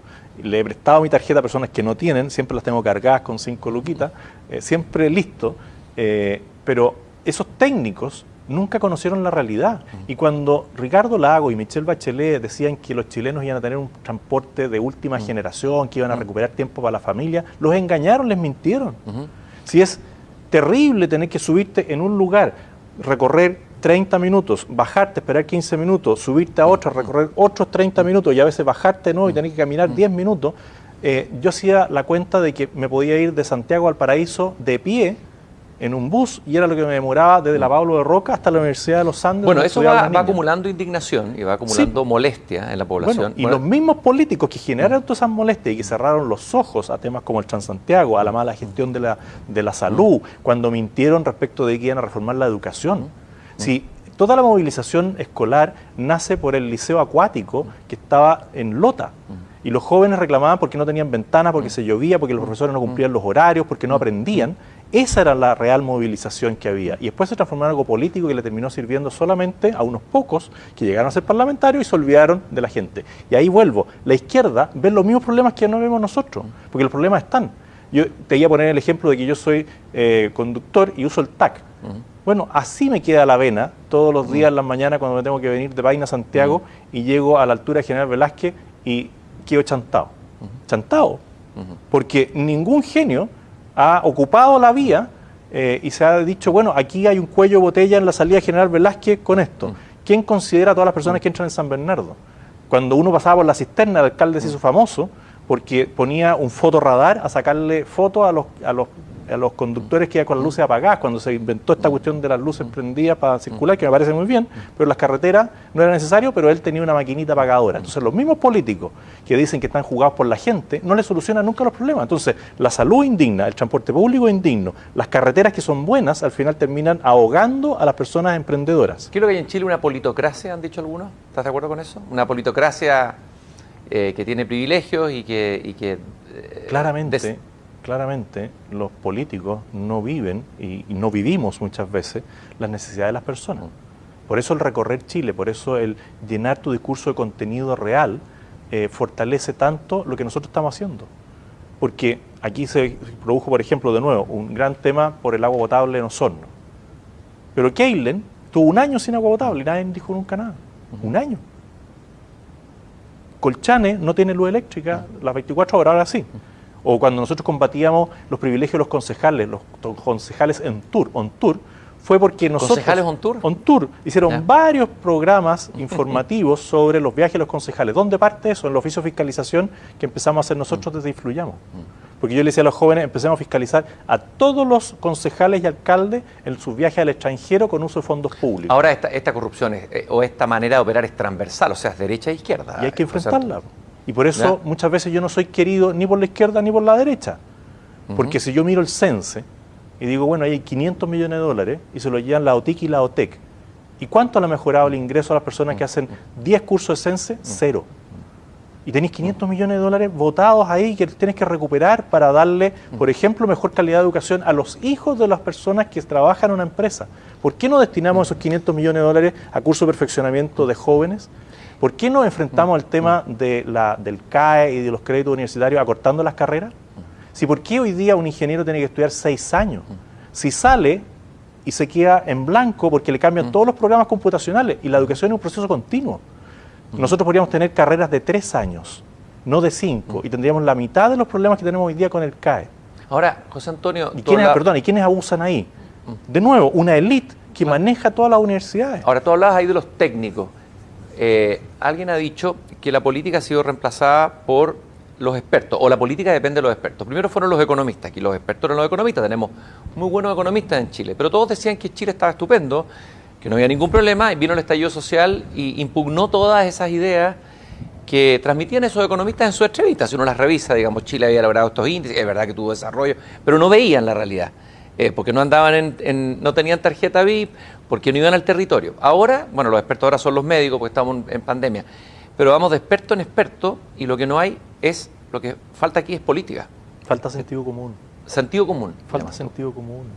Falta ver los problemas y las necesidades de las personas y no darle soluciones maqueteadas, ideológicas. Vuelvo al tema de la izquierda. Si yo puedo ver una persona que está sufriendo por la pobreza, pero ¿qué le voy a decir? ¿Vamos a ir al modelo de Estado de benefactor de Argentina, donde voy a enterrar a las personas en la pobreza? ¿O me voy a ir a un modelo donde, como en Chile, se logró subir de los 400 dólares per cápita a los 20.000? Y la gente dice, no, yo no gano los 20.000. Bueno, pero hay que explicarle. Sí, efectivamente no gana los 20.000, pero tiene luz eléctrica las 24 horas del día, tiene agua potable, tiene alcantarillado, tiene veredas, tiene pavimentación, tiene carreteras, tiene policía. Ahí estás viendo el vaso medio lleno, lo estabas viendo medio vacío recién. Pero es que está medio lleno, Ya. hay que llenarlo completo. Pero para llenarlo completo tenemos que empezar a enfrentar esos visos de corrupción que impiden el desarrollo. Tú hablaste del sesgo ideológico de la izquierda, del discurso ideologizante, que toma los problemas, así lo entiendo, ¿no? Sociales que existen, que son reales, Sí. pero los contamina de ideología. En la derecha también hay ideología, ¿o no? Por ejemplo, el neoliberalismo económico, también hay ideología, es ideológico, es un discurso ideológico. Sí, pero la diferencia es que uno se basa en potenciar la libertad de la persona, que es lo que yo creo, y el otro es el colectivismo, donde la persona se transforma en un esclavo del Estado. Yo no creo en el colectivismo que plantea la izquierda, donde el Estado está por sobre todo, y tampoco creo en el individualismo extremo. ¿Estado donde o mercado extremo? es que todos los extremos son malos. Entonces tú lo que tienes que lograr es una sociedad donde el hombre se mejora en sociedad. El hombre, cuando es atrapado por el colectivismo, es destruido, y cuando es atrapado por el individualismo también destruye la sociedad. Uno se perfecciona en la sociedad. Nosotros somos seres sociales. Nosotros llegamos por otro, porque fuimos creados, no nos autocreamos, vivimos en sociedad, en una sociedad colectiva, vivimos por otros, ¿no es cierto?, con otros y también para otros. Yo al menos me desvivo, y yo creo que tú también, por tus hijos, por tu familia. El valor de la familia se ha perdido en Chile. Lo que nosotros partimos conversando de lo que era el núcleo de donde yo me formé, donde vi, ¿no es cierto?, lo que podía ser mi vocación, era mi familia. Y hoy día se impugna todo lo que es el valor de la familia. Ahora pueden haber distintas visiones de la familia, que las sociedades coexisten, Sí, pero así. Hay visiones más liberales, más conservadoras. Pero hay una familia nuclear donde parte la sociedad, que es la unión entre un hombre y una mujer. Bueno, parte de ahí, y eso de nuevo es la naturaleza, la ciencia. Y yo no es que mire en menos a alguien que tenga una opción sexual distinta a la mía, o que le haya tocado la dificultad de criar solo a su hijo, siendo mamá soltera, papá soltero, abuelo que crían a sus hijos. Es parte de nuestra realidad. Pero ¿qué es lo que tengo que fomentar yo desde la política pública? La unión estable entre dos personas que ayudan juntos, igual que una yunta, a salir adelante. Si aquí las políticas públicas siempre fueron perjudicando el concepto de la familia. Pero en este caso, ya por la realidad, la política pública debería apoyar, por ejemplo, a las madres solteras, que son muchas, de todas maneras, que no hay un padre en el hogar y que no están... tienes por qué hacer la diferencia frente a una mujer que tiene una pareja estable.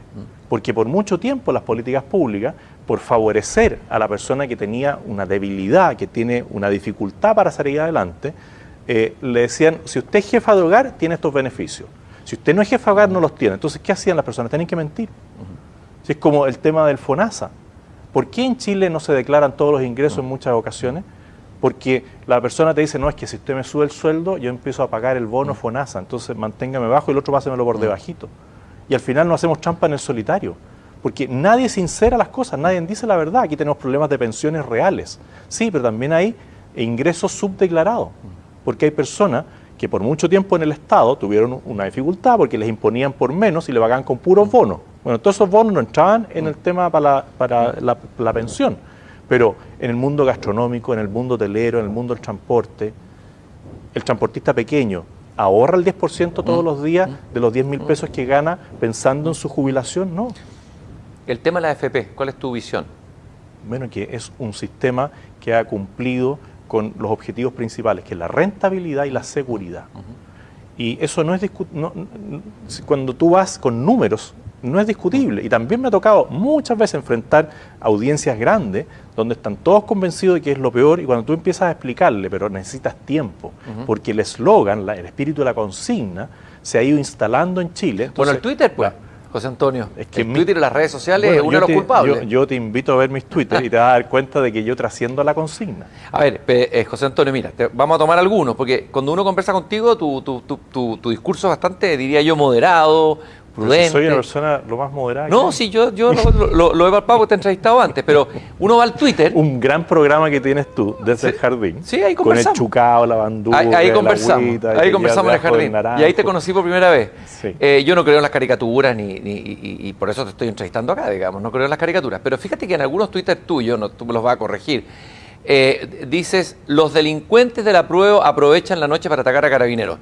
Chuta, es una afirmación un poquito fuerte, ¿no? Sí. No, los delincuentes del apruebo. No todos. Bueno, pero hagamos la diferencia. Ya, pero ¿por qué tienen que ser del apruebo los que atacan la comisaría? Ni siquiera están a lo mejor por el apruebo, puede ser narcotráfico, son puede mismos, ser. es que hay una mezcla. Ya. Aquí déjame decirte que los buenos del apruebo, que no todos los del apruebo son delincuentes, yo digo los delincuentes del apruebo, no estoy diciendo los del apruebo. Hay un matiz. Ya, pero igual, y creo que pero estará de acuerdo conmigo que los matices se juega mucho. No, porque... sí entiendo, pero al sintetizarlo así es fuerte. O sea, el lenguaje crea realidad y el Twitter tiende a que uno... La izquierda nos ha cambiado la realidad a través del lenguaje. No, sí, y de las redes sociales. Sí, lo que ha ocurrido. No sé si viste el documental que acaba de salir y que está ahora en Netflix, que es extraordinario. Si no lo has visto, te lo recomiendo, se lo recomiendo a todos. ¿Nada es privado? ¿Ah? ¿Nada es privado? No, es que dice algo... No, el dilema de las redes sociales creo que se llama. No. En que hablan todos los creadores de Facebook, de Google. La conclusión es que las redes sociales han radicalizado las democracias, han favorecido las posturas extremas, el surgimiento del populismo, porque las redes, y eso es un negocio, exacerbas, creas tribus, esas tribus les vas dando un tipo de información. Entonces, el tema es cómo resistir desde la política para que las redes sociales no le hagan daño a la política, porque terminan dañando el periodismo, Entonces, la pregunta que yo te hago, tú haces declaraciones de repente un poquito intempestivas en Twitter. Por ejemplo, dice, el Poder Judicial es una vergüenza. Yo estoy de acuerdo en crítica del Poder Judicial. Ok. Que se vayan todos los jueces. Eso es un poquito fuerte. No todos serán malos jueces, digamos. Habrá bueno, habrá malo. Es una metáfora. Que se vayan todos. Hay un dicho popular, que se vayan todos. Que no, Entonces uno tiene que usar ciertos... lo que pasa es que, a ver, yo tengo... un planteamiento muy crítico respecto de la justicia en Chile. Así como nosotros vemos que hay un malestar en el tema de la educación, en el tema de la salud, en Chile no hay justicia. No hay justicia. O sea, una persona que no tiene recursos no tiene justicia. Y se cambió y se ilusionó a las personas diciéndole con el nuevo sistema garantista íbamos a tener fiscales, íbamos a tener defensores. Bueno, la persona común y corriente en Chile, a la cual le roban un balón de gas, le roban la bicicleta, lo asaltan, le roban el auto, no tiene justicia. Porque además las instituciones han ido fallando y hoy día los jueces se dedican a perseguir a los carabineros y no a los delincuentes. Y tenemos un gobierno además que dice que ahora va a sancionar a los carabineros que se le haya acreditado algo. Pero si eso es evidente, siempre se ha sancionado y el Estado es responsable de cuando las personas que están a su cargo cometen una infracción, un delito. Entonces... pero van a echarle más leña a la hoguera en contra de las instituciones. Yo al menos tengo un aprecio increíble a Carabineros de Chile. Carabineros de Chile que fue vilipendiado durante meses por los actos de violencia, y hoy día, ¿qué sería de Chile en la pandemia sin los carabineros? ¿Hubo abuso de derechos humanos de parte de Carabineros en las protestas? A ver, yo lo primero que le diría, y se lo he dicho a varios, pónganse el casco un carabinero, súbanse a un blindado y vayan a una manifestación pacífica a la Plaza Italia. Siempre se pueden producir situaciones críticas donde el carabinero no es un robot, no le ingresas un código y dice reacciona de esta manera frente a esto.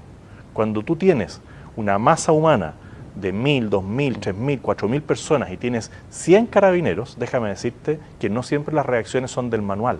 Entonces, cuando aquí empiezan a dictar las normas de la RUF, del uso de la fuerza, esto y lo otro, bueno, ni el ministro de Defensa, ni el ministro del Interior, ni el subsecretario, ni el presidente han estado en una manifestación violenta. Entonces, es fácil desde afuera decir, no, aquí hay abusos. Bueno, pero muchas veces se dijo que había abuso y después se acredita que no. Un caso emblemático de un joven que dijo que había sido violado. ¿No sí, fue una mentira. Es una mentira. Y cayeron todos, cayó la Universidad Católica. Sí. Le prestó ropa a la Universidad Católica. Fake news total, una vergüenza. ¿Y quién dice algo? Yo todavía no veo al rector Sánchez pidiendo perdón. No, eso es una vergüenza. Eso fue una vergüenza. Entonces, se crea realidad. Pero José Antonio, pero a ver. Y cuando hay delitos hay que sancionarlos. Y que hay abusos, siempre se van a dar. El uso de estos balines, que tú estás hablando de la descomposición del Estado, de la ineficiencia, eso revela también una fuerza carabineros desfondada, digamos, que compra unos balines que no sabe los balines que está usando y que terminan dejando a mucha gente con un ojo menos. O sea, ¿y el que dispara sabía? ¿Ah? ¿El que dispara sabía? Bueno, ya está bien, pero no, el que dispara no pero sabía. Está preso el que dispara. Pero la autoridad... Bueno, debería estar preso el que lo compró. Y vamos viendo quién compró, y a quién le compró, y cuándo le compró, y por cuánto le compró. ¿Tú estarías dispuesto a apoyar que hubiera un juicio contra las autoridades de carabineros que estaban ahí? Si hay corrupción, sí, pues. Pero si hoy día hay carabineros presos por corrupción, pero no hay ningún político preso por corrupción. Hoy día hay funcionarios de carabineros presos por el robo de recursos públicos. Hay militares presos por temas de fraude y no hay ningún político preso, ninguno. Ahora cayeron unos por las luces LED. ¿Por qué no están presos? Porque hay seguramente amistocracia, pitutocracia, relaciones, no lo sé, no me he dedicado a investigarlo, pero sí sé que Evelyn Matei hizo una denuncia seria respecto de la compra a exceso de precio de las luces LED en muchos municipios, de que hay una investigación y que hoy día hay gente que está formalizada en distintos municipios y hay otros donde no ha pasado nada. Curioso.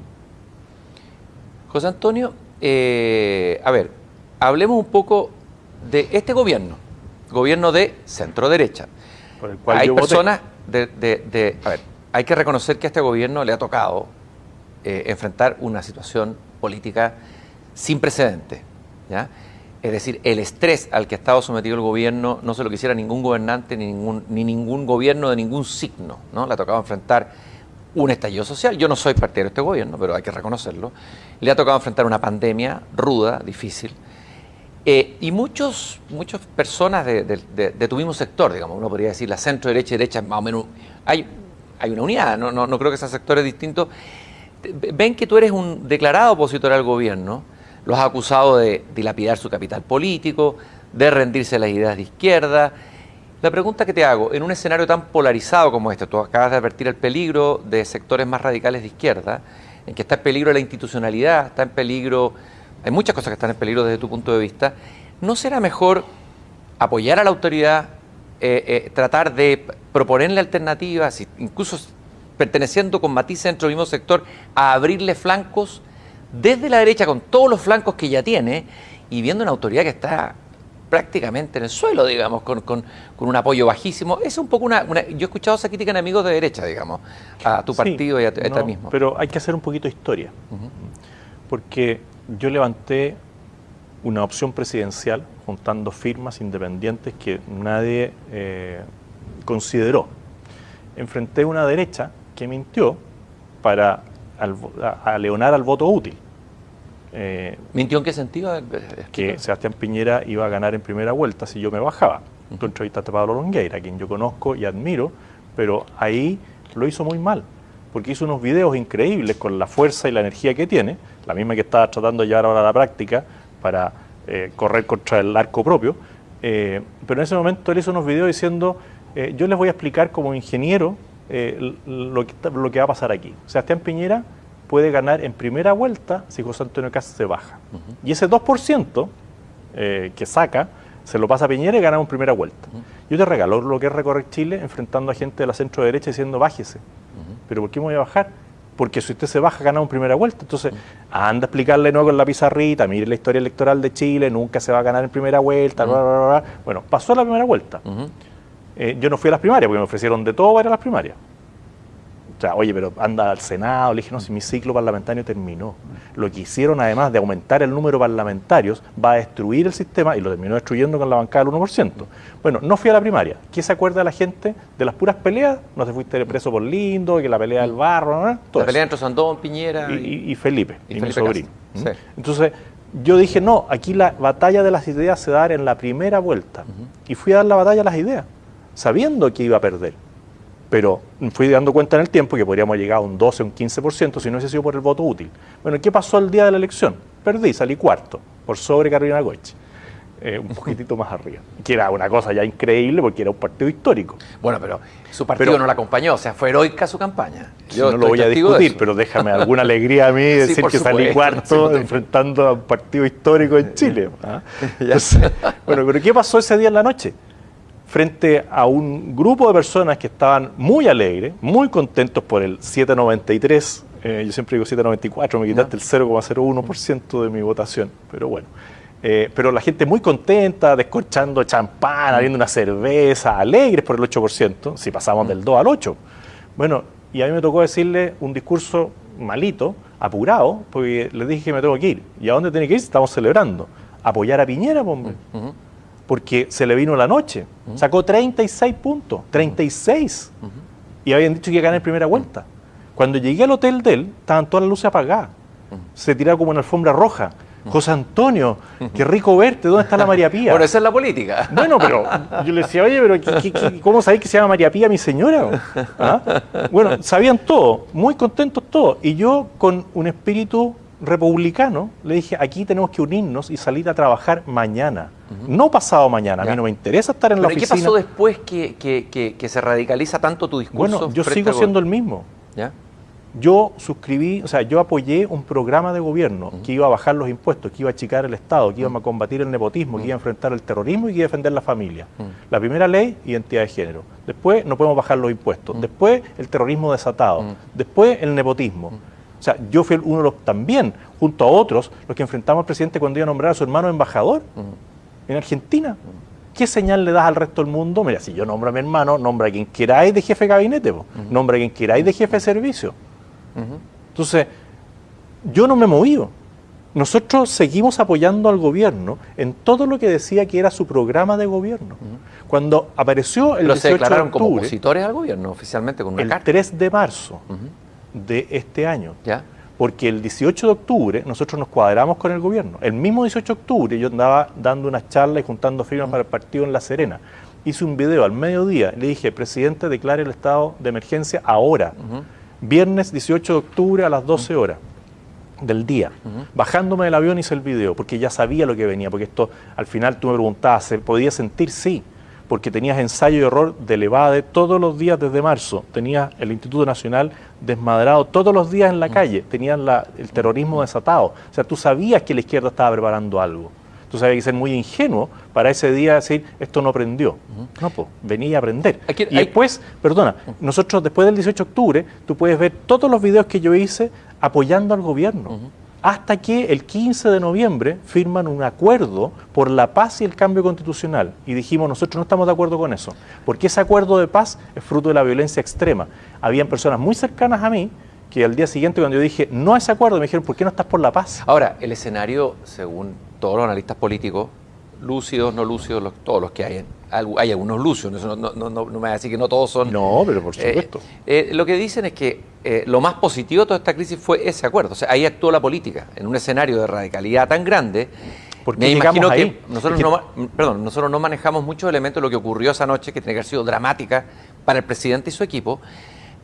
Haber llegado a un acuerdo con todas las fuerzas que firmaba desde Boric hasta la UDI para revisar el texto constitucional no parece tan apocalíptico. Es decir, ¿por qué se ve como un entreguismo tan grande? Porque la izquierda sigue siendo la misma izquierda que firmó el Pacto de Garantía con la Marcha Cristiana, la misma izquierda, si no han cambiado. A mí me decían, no, la izquierda cambió. Y a mí hace dos años más o menos me agredieron en la Universidad Arturo Prat en Iquique. La misma izquierda que firmó el acuerdo. Ya, pero hay izquierda y izquierda, son grupos más radicalizados. Bueno, no toda la izquierda es así. De acuerdo, pero la izquierda que manda hoy día es la izquierda del Partido Comunista y del Frente Amplio, que no buscan los acuerdos, han sido una izquierda obstruccionista. Llevan 6 acusaciones constitucionales, incluso acusaron al presidente de la República, sancionaron a Chadwick. ahora tienen acusado a Mañalich. Ya, y por ejemplo, tú Ahí yo apoyaste... he dicho, y eso lo he dicho en Twitter y en todas partes, que es una izquierda miserable. ¿Miserable? Miserable. Ya, Se están atacando a un ministro de Estado por políticas públicas como que fuera el culpable de asesinatos.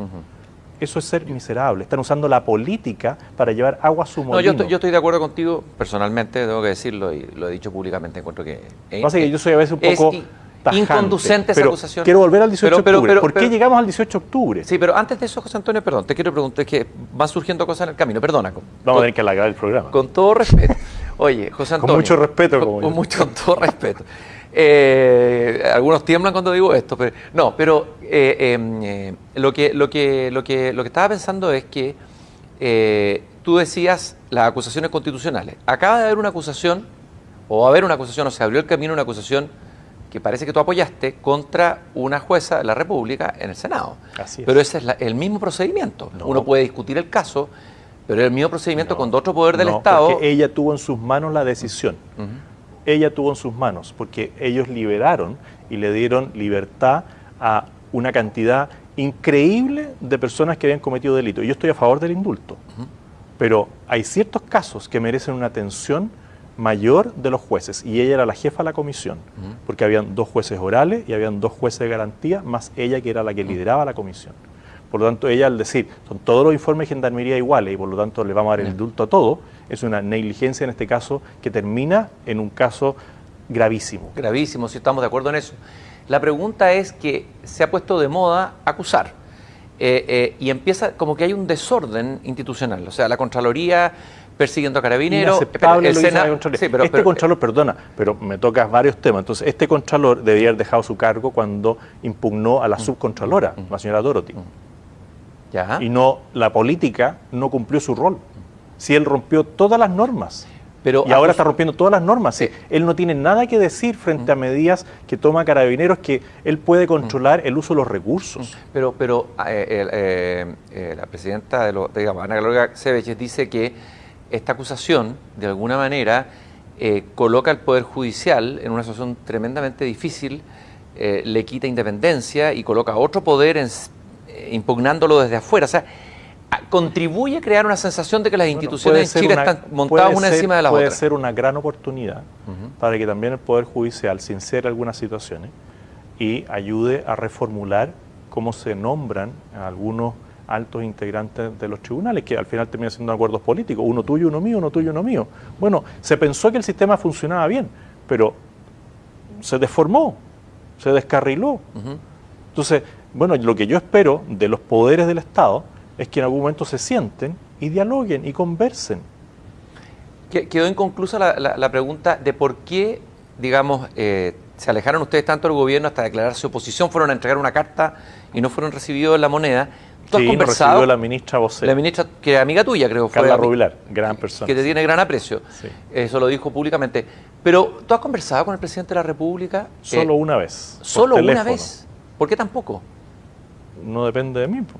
Ah, no ha sido porque tú no has querido ir. Yo feliz, o sea, si el presidente me llama mañana a la moneda y me dice, José Antonio, me gustaría conversar con usted. ¿Pero tú has pedido conversar con él y no ha sido recibido, por ejemplo? Sí, con todas las cartas que le hemos llevado, dice, estimado presidente, nos queremos presentar como nueva fuerza política, queremos hacerle entrega de estas propuestas. Nosotros hemos hecho propuestas en temas económicos, en temas sociales, se las hemos hecho llegar a los ministros. ¿Por qué crees tú que el gobierno no quiere conversar con ustedes? No sabría decirte, habría que preguntarle, tú tuviste aquí al señor presidente, yo podría haberte llamado antes y decirle, oye, pregúntale por qué no me quiere recibir. No, a ver, yo en esto soy institucional. Y los conductos regulares, a lo mejor el presidente no ha tenido el tiempo, no ha tenido el interés, o sea, él es libre de recibir a quien quiere recibir o no. Lo que yo sí puedo decir es que llegamos al 18 de octubre en gran medida por la debilidad del gobierno. El mismo gobierno que salió electo con un 55% y que llegó al 10% de apoyo, porque fue perdiendo a las personas que lo apoyaron, se fueron defraudando como yo me defraudé. O sea, si a mí me dicen, voy a proteger la familia, no lo hacen, va a bajar los impuestos, no lo hacen, voy a combatir el terrorismo, no lo hacen, voy a achicar el Estado, voy a combatir el nepotismo, bueno, en cada una de esas pasadas fue perdiendo adhesión.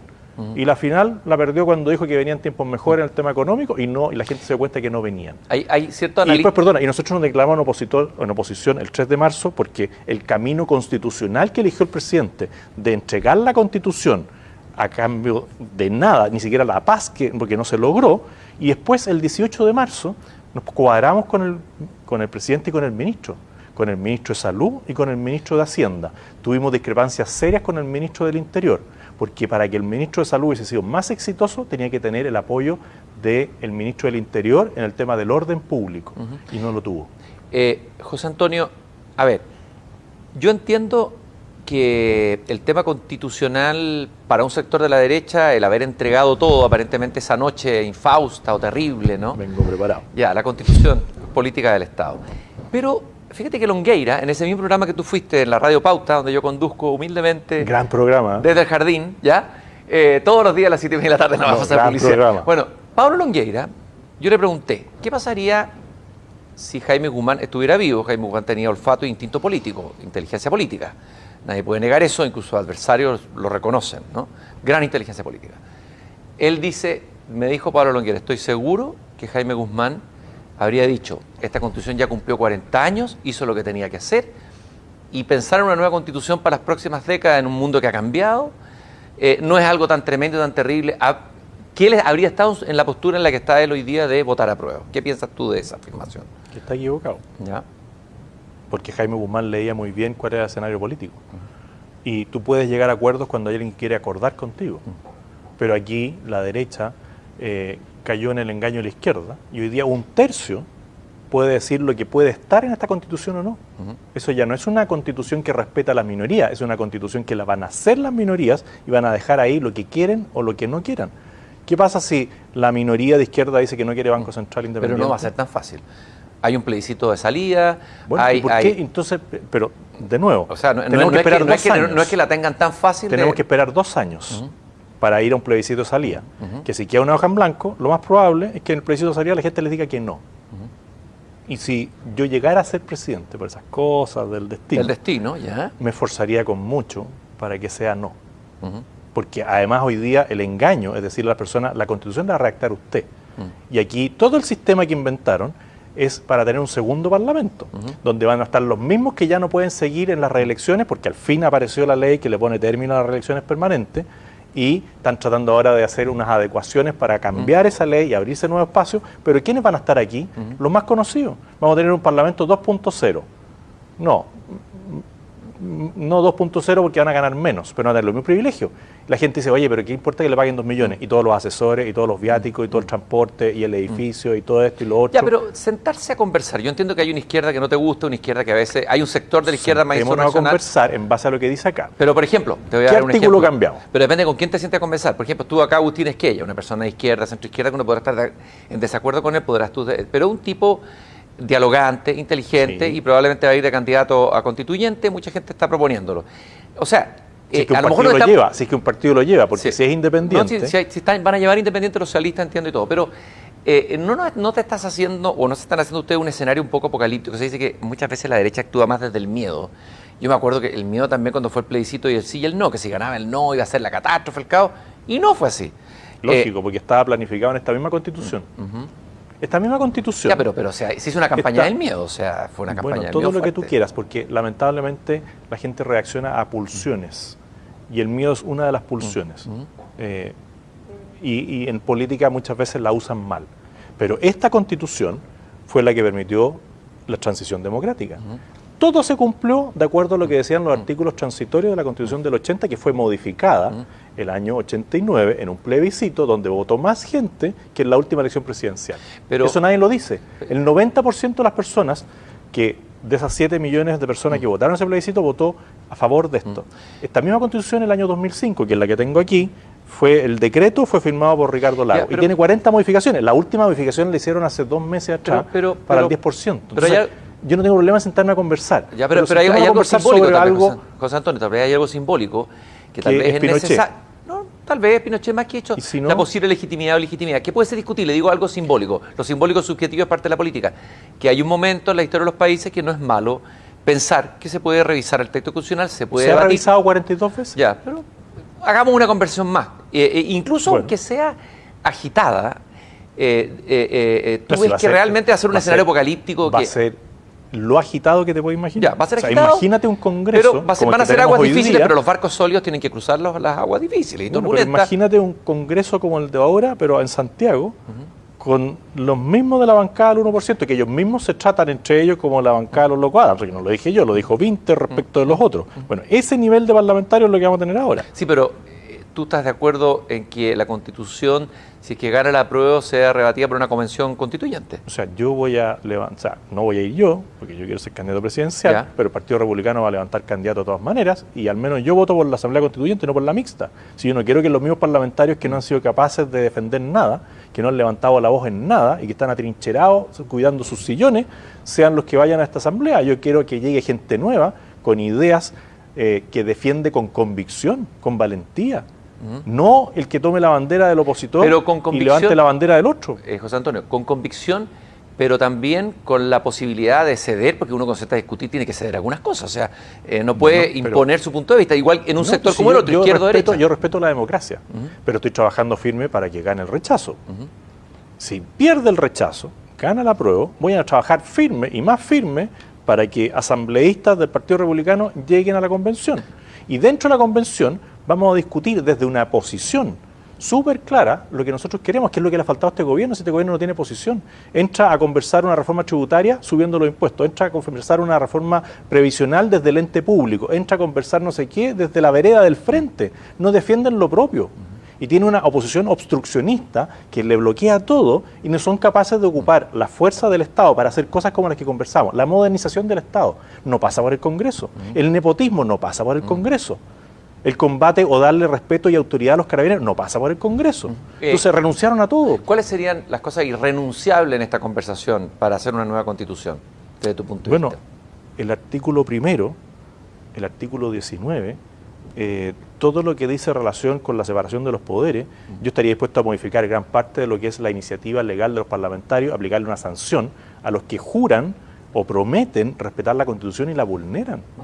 Sí, lo más grave del 10%, porque el 10% no es un tema de principio, es una política pública como otra. Y yo puedo decir, ya, usted saque su 10%. La gracia que tuvo eso fue que la gente se dio cuenta que estaba la plata.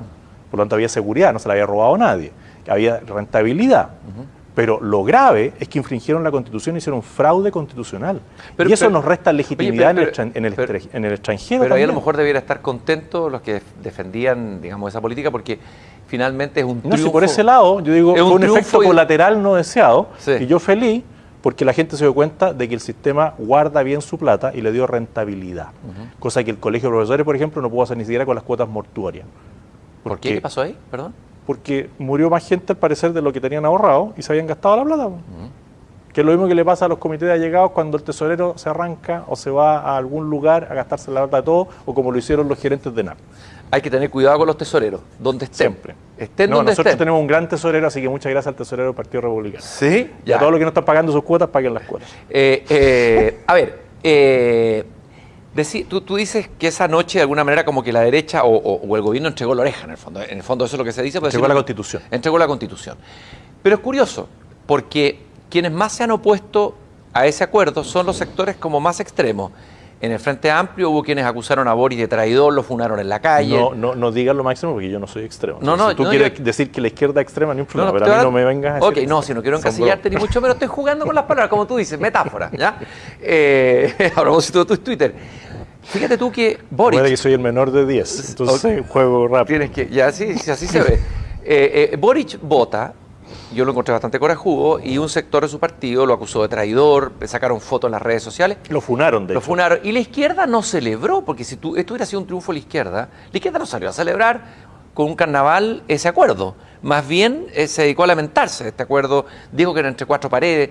Y por otro lado, el sector de ustedes también impugnan este acuerdo. O sea, qué curioso, y pareciera que una parte importante del país, más moderada, tú me vas a contestar a esto, tanto de la derecha como de la izquierda, están contentos con el proceso, están un poco más optimistas, piensan que es un buen momento de reconstituir un pacto social que viene dañado en la historia del país. ¿Qué respondes a eso? Que este va a ser un proceso que va a adolecer de ilegitimidad igual. ¿Ilegitimidad por qué? Sí, porque el origen es la violencia extrema y mucha gente que estaban contentas por haber firmado era porque veían que con esto se daba paz. Y yo te decía, personas cercanas a mí me dijeron, ¿tú no crees en la paz? Sí, creo en la paz, pero aquí te están engañando y la paz no llegó nunca. Entonces hay mucha gente que se decepcionó de esa alegría inicial porque se dieron cuenta de que la izquierda se había tomado el tema. Y va a haber una ilegitimidad. Pero ayudó ahora. Ayudó a descomprimir Es decir, de ahí empezó yo diría más bien se fue debilitando. ¿Dónde descomprimió? En un sector de las ciudades, pero todos los centros urbanos lo siguieron haciendo y destruyendo permanentemente. Valparaíso, ¿tú conoces Valparaíso? Horroroso Valparaíso, lo que pasó ahí. Lo destruyeron. Deleznable. Lo destruyeron. Un horror. Concepción, me tocó entrevistar en Valparaíso al presidente del comercio. Lo destruyeron. Y siguieron para el Festival de Viña. O sea, lo que hicieron antes del Festival de Viña, horroroso. O sea, entonces tú me dices, descomprimió. ¿Qué descomprimió? Si todos seguían con miedo. Si tú en las noches no te bajabas, o en la barricada no te bajabas y bailabas, bueno, eso es inaceptable. Eso es totalitarismo, eso es como los nazis. Y la gente aplaudía, y políticos se alegraban de esa situación. Ni uno dijo nada para condenar la violencia. Y va a ser ilegítimo porque va a votar poca gente. Si ¿quién va a ir a votar con la amenaza del COVID? Me entrevistaron anteayer en Punta Arenas. En Punta Arenas hoy día está más grave la situación que en la peor época de la pandemia.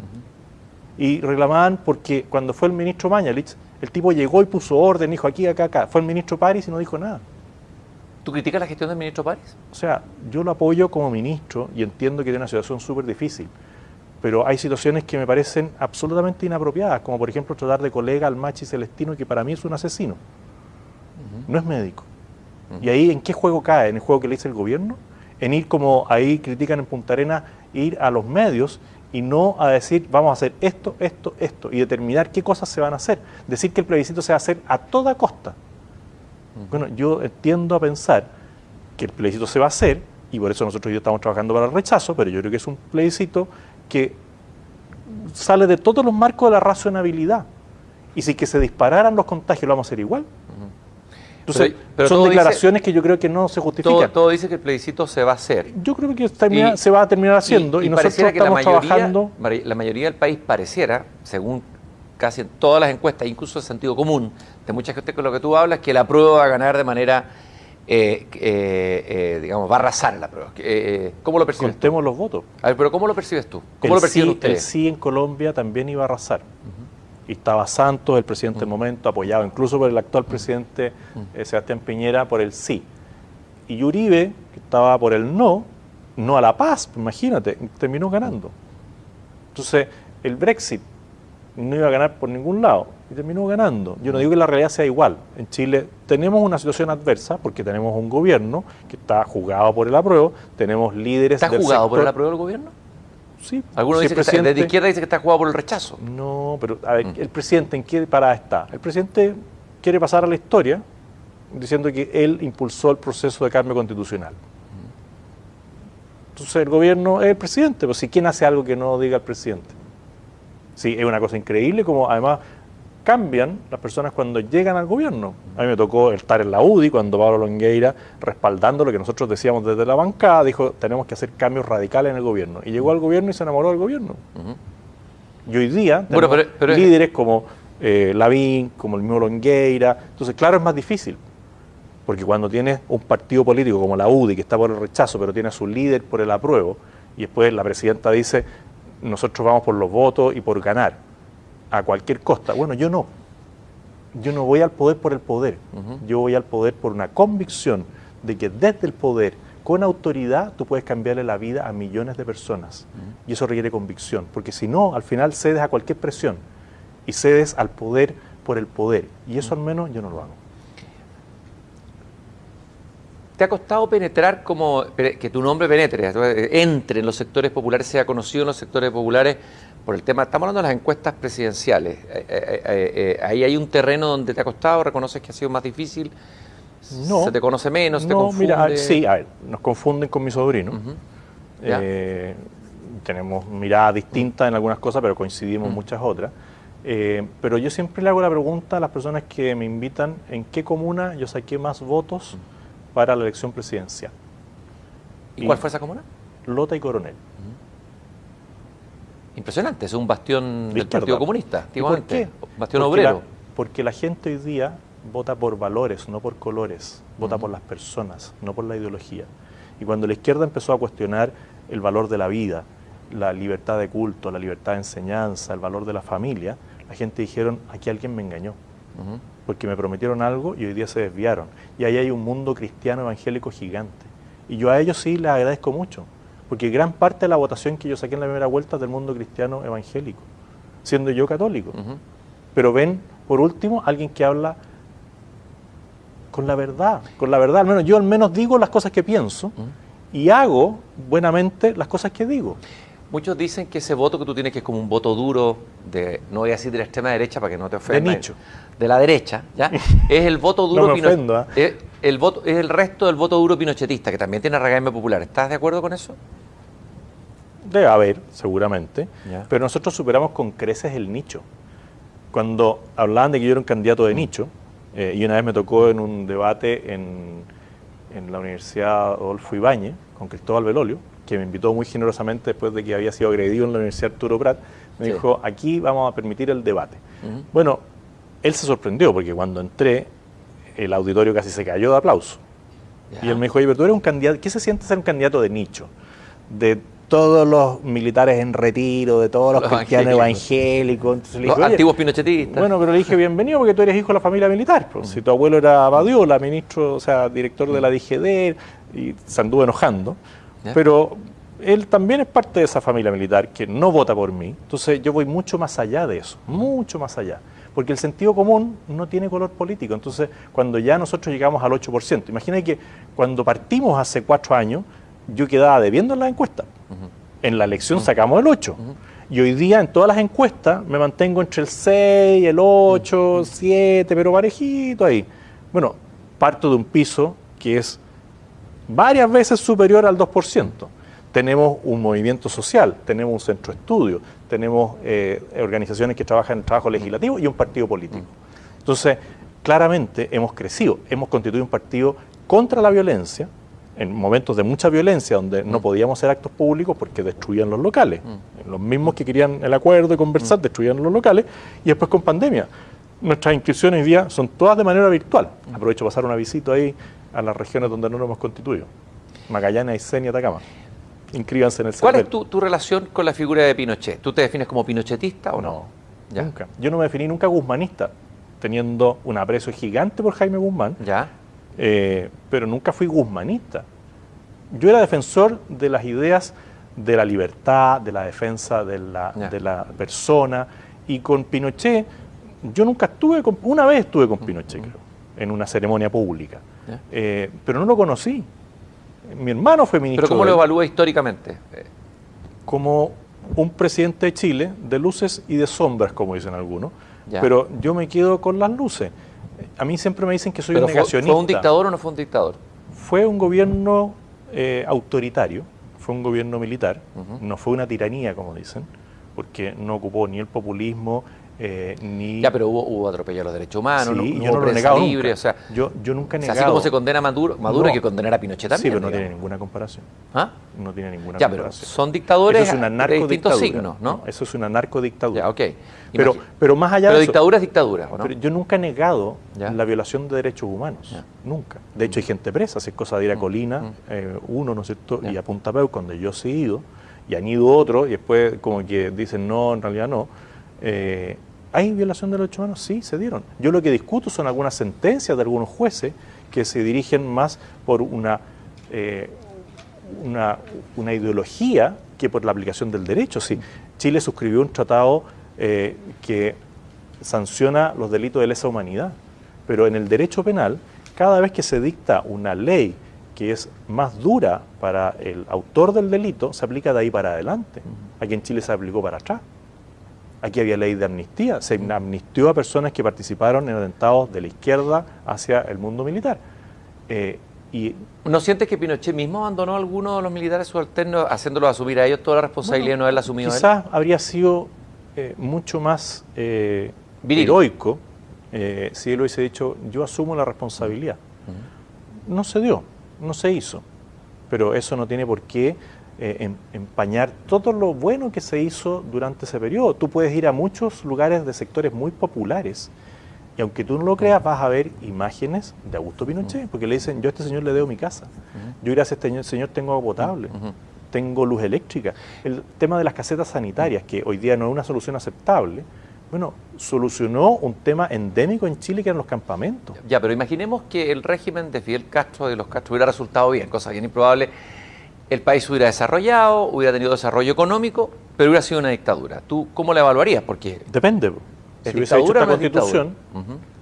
y hubiese hecho todo un proceso de transición, si aquí, digamos también las cosas como son, aquí se fue a un plebiscito, que era un plebiscito durísimo para alguien que llevaba gobernando 17 años, y se instalaba él como el candidato de los 8 años siguientes. A lo mejor si él hubiese escogido a otra persona... Hay una pregunta interesante, perdona José Antonio, que decía Agustín, es que yo lo encontraba bien razonable. Él decía, criticándole a la derecha, dice que la derecha siempre actúa desde el miedo. Siempre ha criticado a la derecha. Sí, bueno, claro, si él es de izquierda, pues, así como tú criticas a la izquierda, pues eso no es novedad. Pero él decía, esta derecha, que ya ok, imaginemos que apoyó a Pinochet, pero viene el plebiscito y ahí la derecha debió haber dicho, ok, ya llegó hasta aquí Pinochet, ya lleva harto años en el poder, este es el peligro que se personaliza el poder, y busquemos otro candidato, vamos a poner nosotros un candidato. Y sin embargo, volvió a apoyar a Pinochet por otros 8 años, o sea... Una cosa es ver la franja y ver a todos los que hoy día desconocen ya, pero eso y se pero declaran eso hoy día socialdemócratas. no fue un error político magnitud que de alguna manera... O sea, yo no escribí ningún libro apoyando a Pinochet, ya, okay, y ahí está la revolución silenciosa. No, pero digo como análisis político, no fue un error político que le hizo daño a la derecha el hecho de haberlo apoyado es en ese que plebiscito. en la historia, mirar hacia atrás es fácil. O sea, mirar a 30 años es fácil decir, oye, se equivocaron. Yo puedo mirar a 4 años y decir, o a 8 años y decir, Evelyn Matei quizás era mejor candidato a Andrés Alamán que Evelyn Matei. Era mucho mejor candidato a Lorenz Goldborn. ¿Era mejor candidato José Antonio Kast que Piñera? Bueno, yo creo que sí, por eso me presenté, pero... ¿Qué habrías tú hecho en el momento del 18 de octubre? ¿Qué habría hecho distinto de Piñera? O sea, de nuevo, para llegar al 18 de octubre dejaste de hacer muchas cosas. Le hiciste caso a una derecha que se entusiasmó con temas que no eran de urgencias sociales, eran urgencias de élite. Y fuiste abandonando... Tú has hablado de una derecha vintage, una cosa así, sí, dijiste una... ¿Ah? Light. ¿Light? Light. Ya. Light. Bueno, pero da lo mismo, o sea, ya eso, tú podrías haber hecho muchas cosas antes de llegar al 18 de octubre y podrías haber enfrentado tu gobierno en base a un programa que además presentaste y dijiste que iba a cumplir y no cumpliste. Y el mismo 18 de octubre también lo dije en un video, si gracias a Dios hoy día todo queda guardado. Entonces, tal video, bajándome del avión en La Serena... Es terrible al mismo tiempo. No, yo prefiero, mira, a mí cada vez que alguien me saca algo, yo defiendo las cosas que he dicho, y yo sí soy de una sola línea. Tú puedes ver mi discurso cuando era... Eso no tenía discurso, pero cuando era concejal por la comuna de Huin, yo soy lineal. A mí no me vas a encontrar diciendo una cosa aquí y otra cosa allá. Y por eso muchas veces me sale fácil a los programas de televisión, porque los periodistas buscan siempre una cuña distinta. Y yo soy de una sola cuña. ¿No vas mucho a los matinales o no te invitan? A ver, me encantaría ir, pero creo que los medios de comunicación le han hecho un daño enorme a la democracia, a la institucionalidad en Chile, enorme. Farandulizan todo. O sea, antes había farándula y el rating mandaba. Entonces, si un caso humano, solidario, les daba rating, lo dejaban 1 hora. Pero si al día siguiente era una fiesta, era 1 hora de fiesta, y no del dolor del día anterior. Y ahora con la violencia pasó lo mismo. Empezaron a farandulizar todo, después invitaban a los expertos en qué había pasado, y todos los expertos habían sido parte del problema, no de la solución. Y ahora con el tema de la pandemia también circulan todos los políticos, o sea, los matinales tomaron la política. Hoy día hay una columna muy buena de Carlos Peña. Muy buenísima. Bueno, Peña ha denunciado varias veces esta farandulización, bueno, pero eso esta frivolidad, le ha ¿no? hecho un daño enorme a El circo país. En llamas se llama la columna. Léanla, porque buenísima. Está muy buena. Y yo no soy de los que sigue a Peña. Es bien radical Peña. Pero Peña ha sido el más lúcido. Dentro de todo lo que ha pasado, ha sido el más lúcido. Y eso que yo conocí a Peña discutiendo por la ley de educación en la Comisión de Educación, y nos tratamos muy bien. Porque él tenía su estilo, yo tenía el mío, y chocamos. Fíjate que Peña dice la participación de políticos en los matinales, haciendo de bufones, y los periodistas haciendo de comparsa, lesiona la política y el periodismo. Tú ves, o sea, cuando ya en un matinal abajo ponen, cuando está Francisco Vidal y Joaquín Lavín, ponen Melón y Melame, es una vergüenza. Esa es la cueca arriba del piano, para usar una metáfora de claro, Churchill. yo he ido a matinales, pero en general yo les digo, miren, a mí si me quieren invitar, invítenme para exponer ideas, no al ring de la pelea. Entonces, el último que estuve, que le agradezco, yo le agradezco mucho a la red, porque me ha invitado varias veces a Mentiras Verdaderas. Y después del último Mentira Verdadera, como que se me abrieron las puertas, entonces aparecí en CNN, pude ir a Estado Nacional, y fue un matinal el otro día con Julio César Rodríguez, que tuvo de dulce y de gras para ambos, porque él también es bueno para la talla, yo también, y estaba el amigo Guillé. Entonces me preguntaron, oiga, ¿usted cómo se siente con este gobierno defraudado? Entonces le dije, sí, me pasa lo que le pasa a la rana de René, que miro al presidente y siento, que estoy defraudado. Después miro a Guillé y se me pasa el defraudamiento. Ya. José Antonio, hablemos del futuro. Tú decís que no habláramos del pasado, hablemos del futuro. Debajo de la columna de Peña hoy día en el Mercurio viene una columna de Daniel Mansuy, bien interesante, que habla del poder acechado, ¿no? Lo primero que dice, voy a resumirlo rápido, para ir a la idea. El Ejecutivo está expuesto porque muchos actores han percibido su debilidad, que parece que tú coincides en eso, y él ve dos escenarios posibles. En el caso de que gane el apruebo, se dará este triunfo en un marco de debilidad presidencial que va a determinar todo el proceso. Y ve dos alternativas, dos opciones. O bien intentar rehabilitar de algún modo la presidencia y compara lo que pasó en 1833, 1925, 1980, siempre con respaldo militar. O bien despedazar y repartirse el animal, como en 1891. O sea, el caos y todos, el Parlamento, la Contraloría, la Fiscalía, no sé, se reparten todo el animal, los partidos políticos. Pero al final, él afirma que qué va a pasar esa noche, cuando ya se haya decidido el resultado del plebiscito. Dice que cabe pensar que aquí la derecha puede encontrar una narrativa para el día después del plebiscito, pues no habrá modo de hacerse cargo de las expectativas de la sociedad chilena sin política digna de ese nombre y sin un poder presidencial robusto. Para lograrlo, eso sí, debe cumplir con un requisito: tomar distancia de Sebastián Piñera. La relación de la derecha con Sebastián Piñera. A ver, ¿qué piensas de eso y cómo ves en términos políticos? Porque aquí vamos a probar tu tonelaje político, como político. Y he bajado de peso. Esta narrativa política de ¿qué narrativa va a tener la derecha después de, imaginémonos... Esta derecha no tiene narrativa. Ya. O sea, esta derecha que está por el apruebo y por el rechazo, ¿qué narrativa va a tener? Ya. O sea, yo no me imagino a Pablo Longueira dándose el abrazo de Maipú con Hugo Gutiérrez. Ya, pero eso es un extremo, eso ya es demasiado. Bueno, pero con Boric. O sea, Pablo Longueira no tiene ninguna posibilidad el día 25, si ganara el apruebo, que es lo que él apuesta, ir a la Plaza Italia. No tiene ninguna posibilidad. Porque los que van a estar ahí celebrando no lo quieren. Pero algunos han pensado que esa apuesta de Longueira revela su pragmatismo político, su tonelaje político, en el sentido de que, estamos hoy día. Es desdramatizar el plebiscito y quitarle fuerza a banderas a la izquierda. Bueno, pero podría haber aplicado su pragmatismo desde que el gobierno asumió en el cargo y nos habría hecho un bien a todos, diciendo que el gobierno cumple su programa. Si aquí estamos precisamente por el pragmatismo y por el encuestismo, o por la encuestitis, o por la hemocracia. Porque los matinales actúan sobre las emociones, no hay posibilidad de debatir sobre ideas, porque va la emoción sobre la razón. Y el presidente ha seguido todo lo que han dicho las encuestas, todo, y mira cómo está. Entonces, el pragmatismo es lo que nos tiene como esto, porque lo que falta es que alguien diga las cosas por su nombre. Y el relato va a venir de nuevo desde decir las cosas con la verdad. Pero ¿cuál va a ser el relato que tú podrías construir y ofrecerle a una derecha que va a quedar bastante debilitada después de ese plebiscito aparentemente? Bueno, que vamos a tener que seguir trabajando como el primer día cuando yo entré a la política.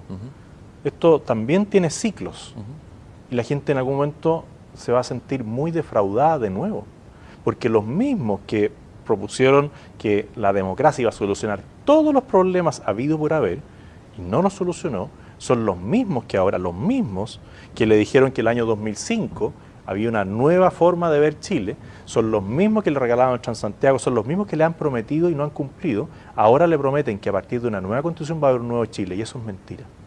Porque el nuevo Chile va a venir en la medida que empecemos a cambiar la conducta de las personas que tienen labores de responsabilidad, en la medida que los jueces empiecen a hacer su pega, que los fiscales empiecen a hacer su pega, que los políticos empiecen a hacer su pega y que el presidente empiece a hacer su pega. Si el presidente está para gobernar, no para caerle bien a todas las personas. Nadie lo eligió por su simpatía.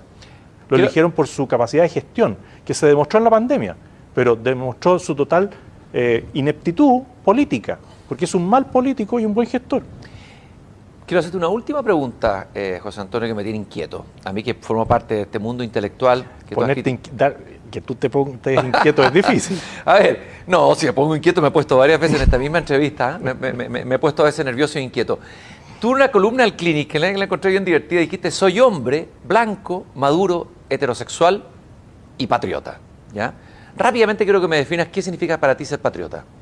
Alguien que se juega por su país, por la soberanía, por su cultura, por su costumbre, alguien que defiende a sus compatriotas de las amenazas que pueden ser externas o internas. Y hoy día tenemos una amenaza interna que es una ideología, que donde se ha instalado destruye.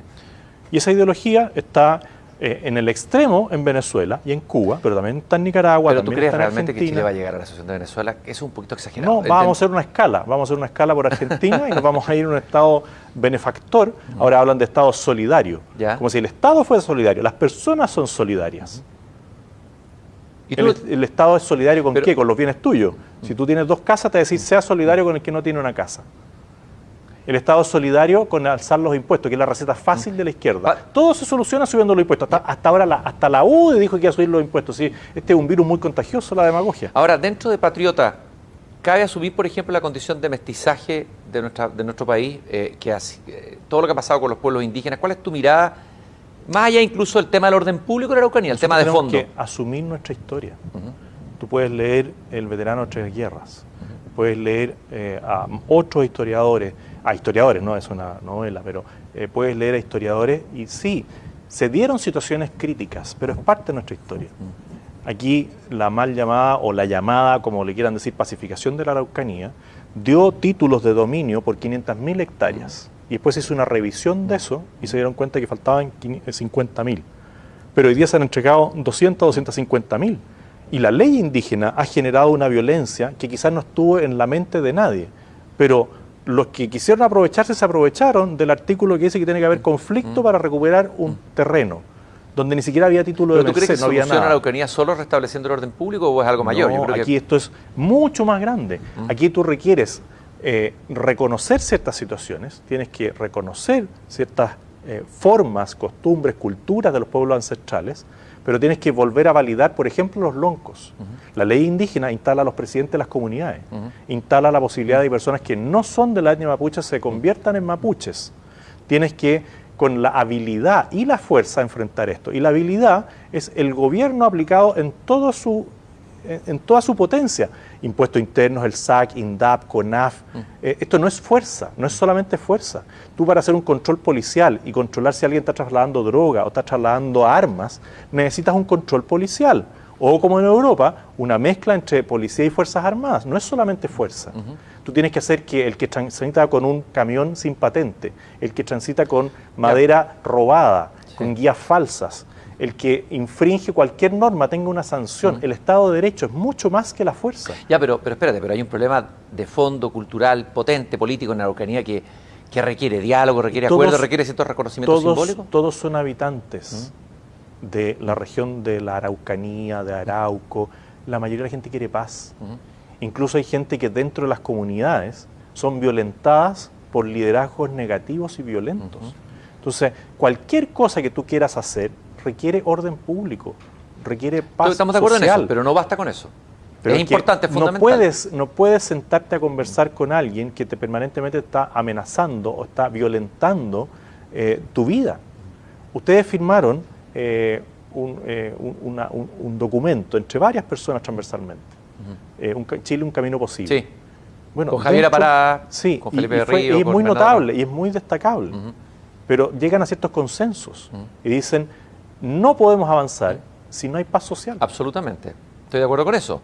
Pero una vez conquistada la paz social o recuperado el orden público, el Estado de Derecho, bueno, sentémonos a conversar lo que sea necesario. Si el problema es que pareciera que el Pero Estado... hay cosas que yo, por ejemplo, no comparto. Por ejemplo, ahora para la Constitución se determinó que todo era paritario.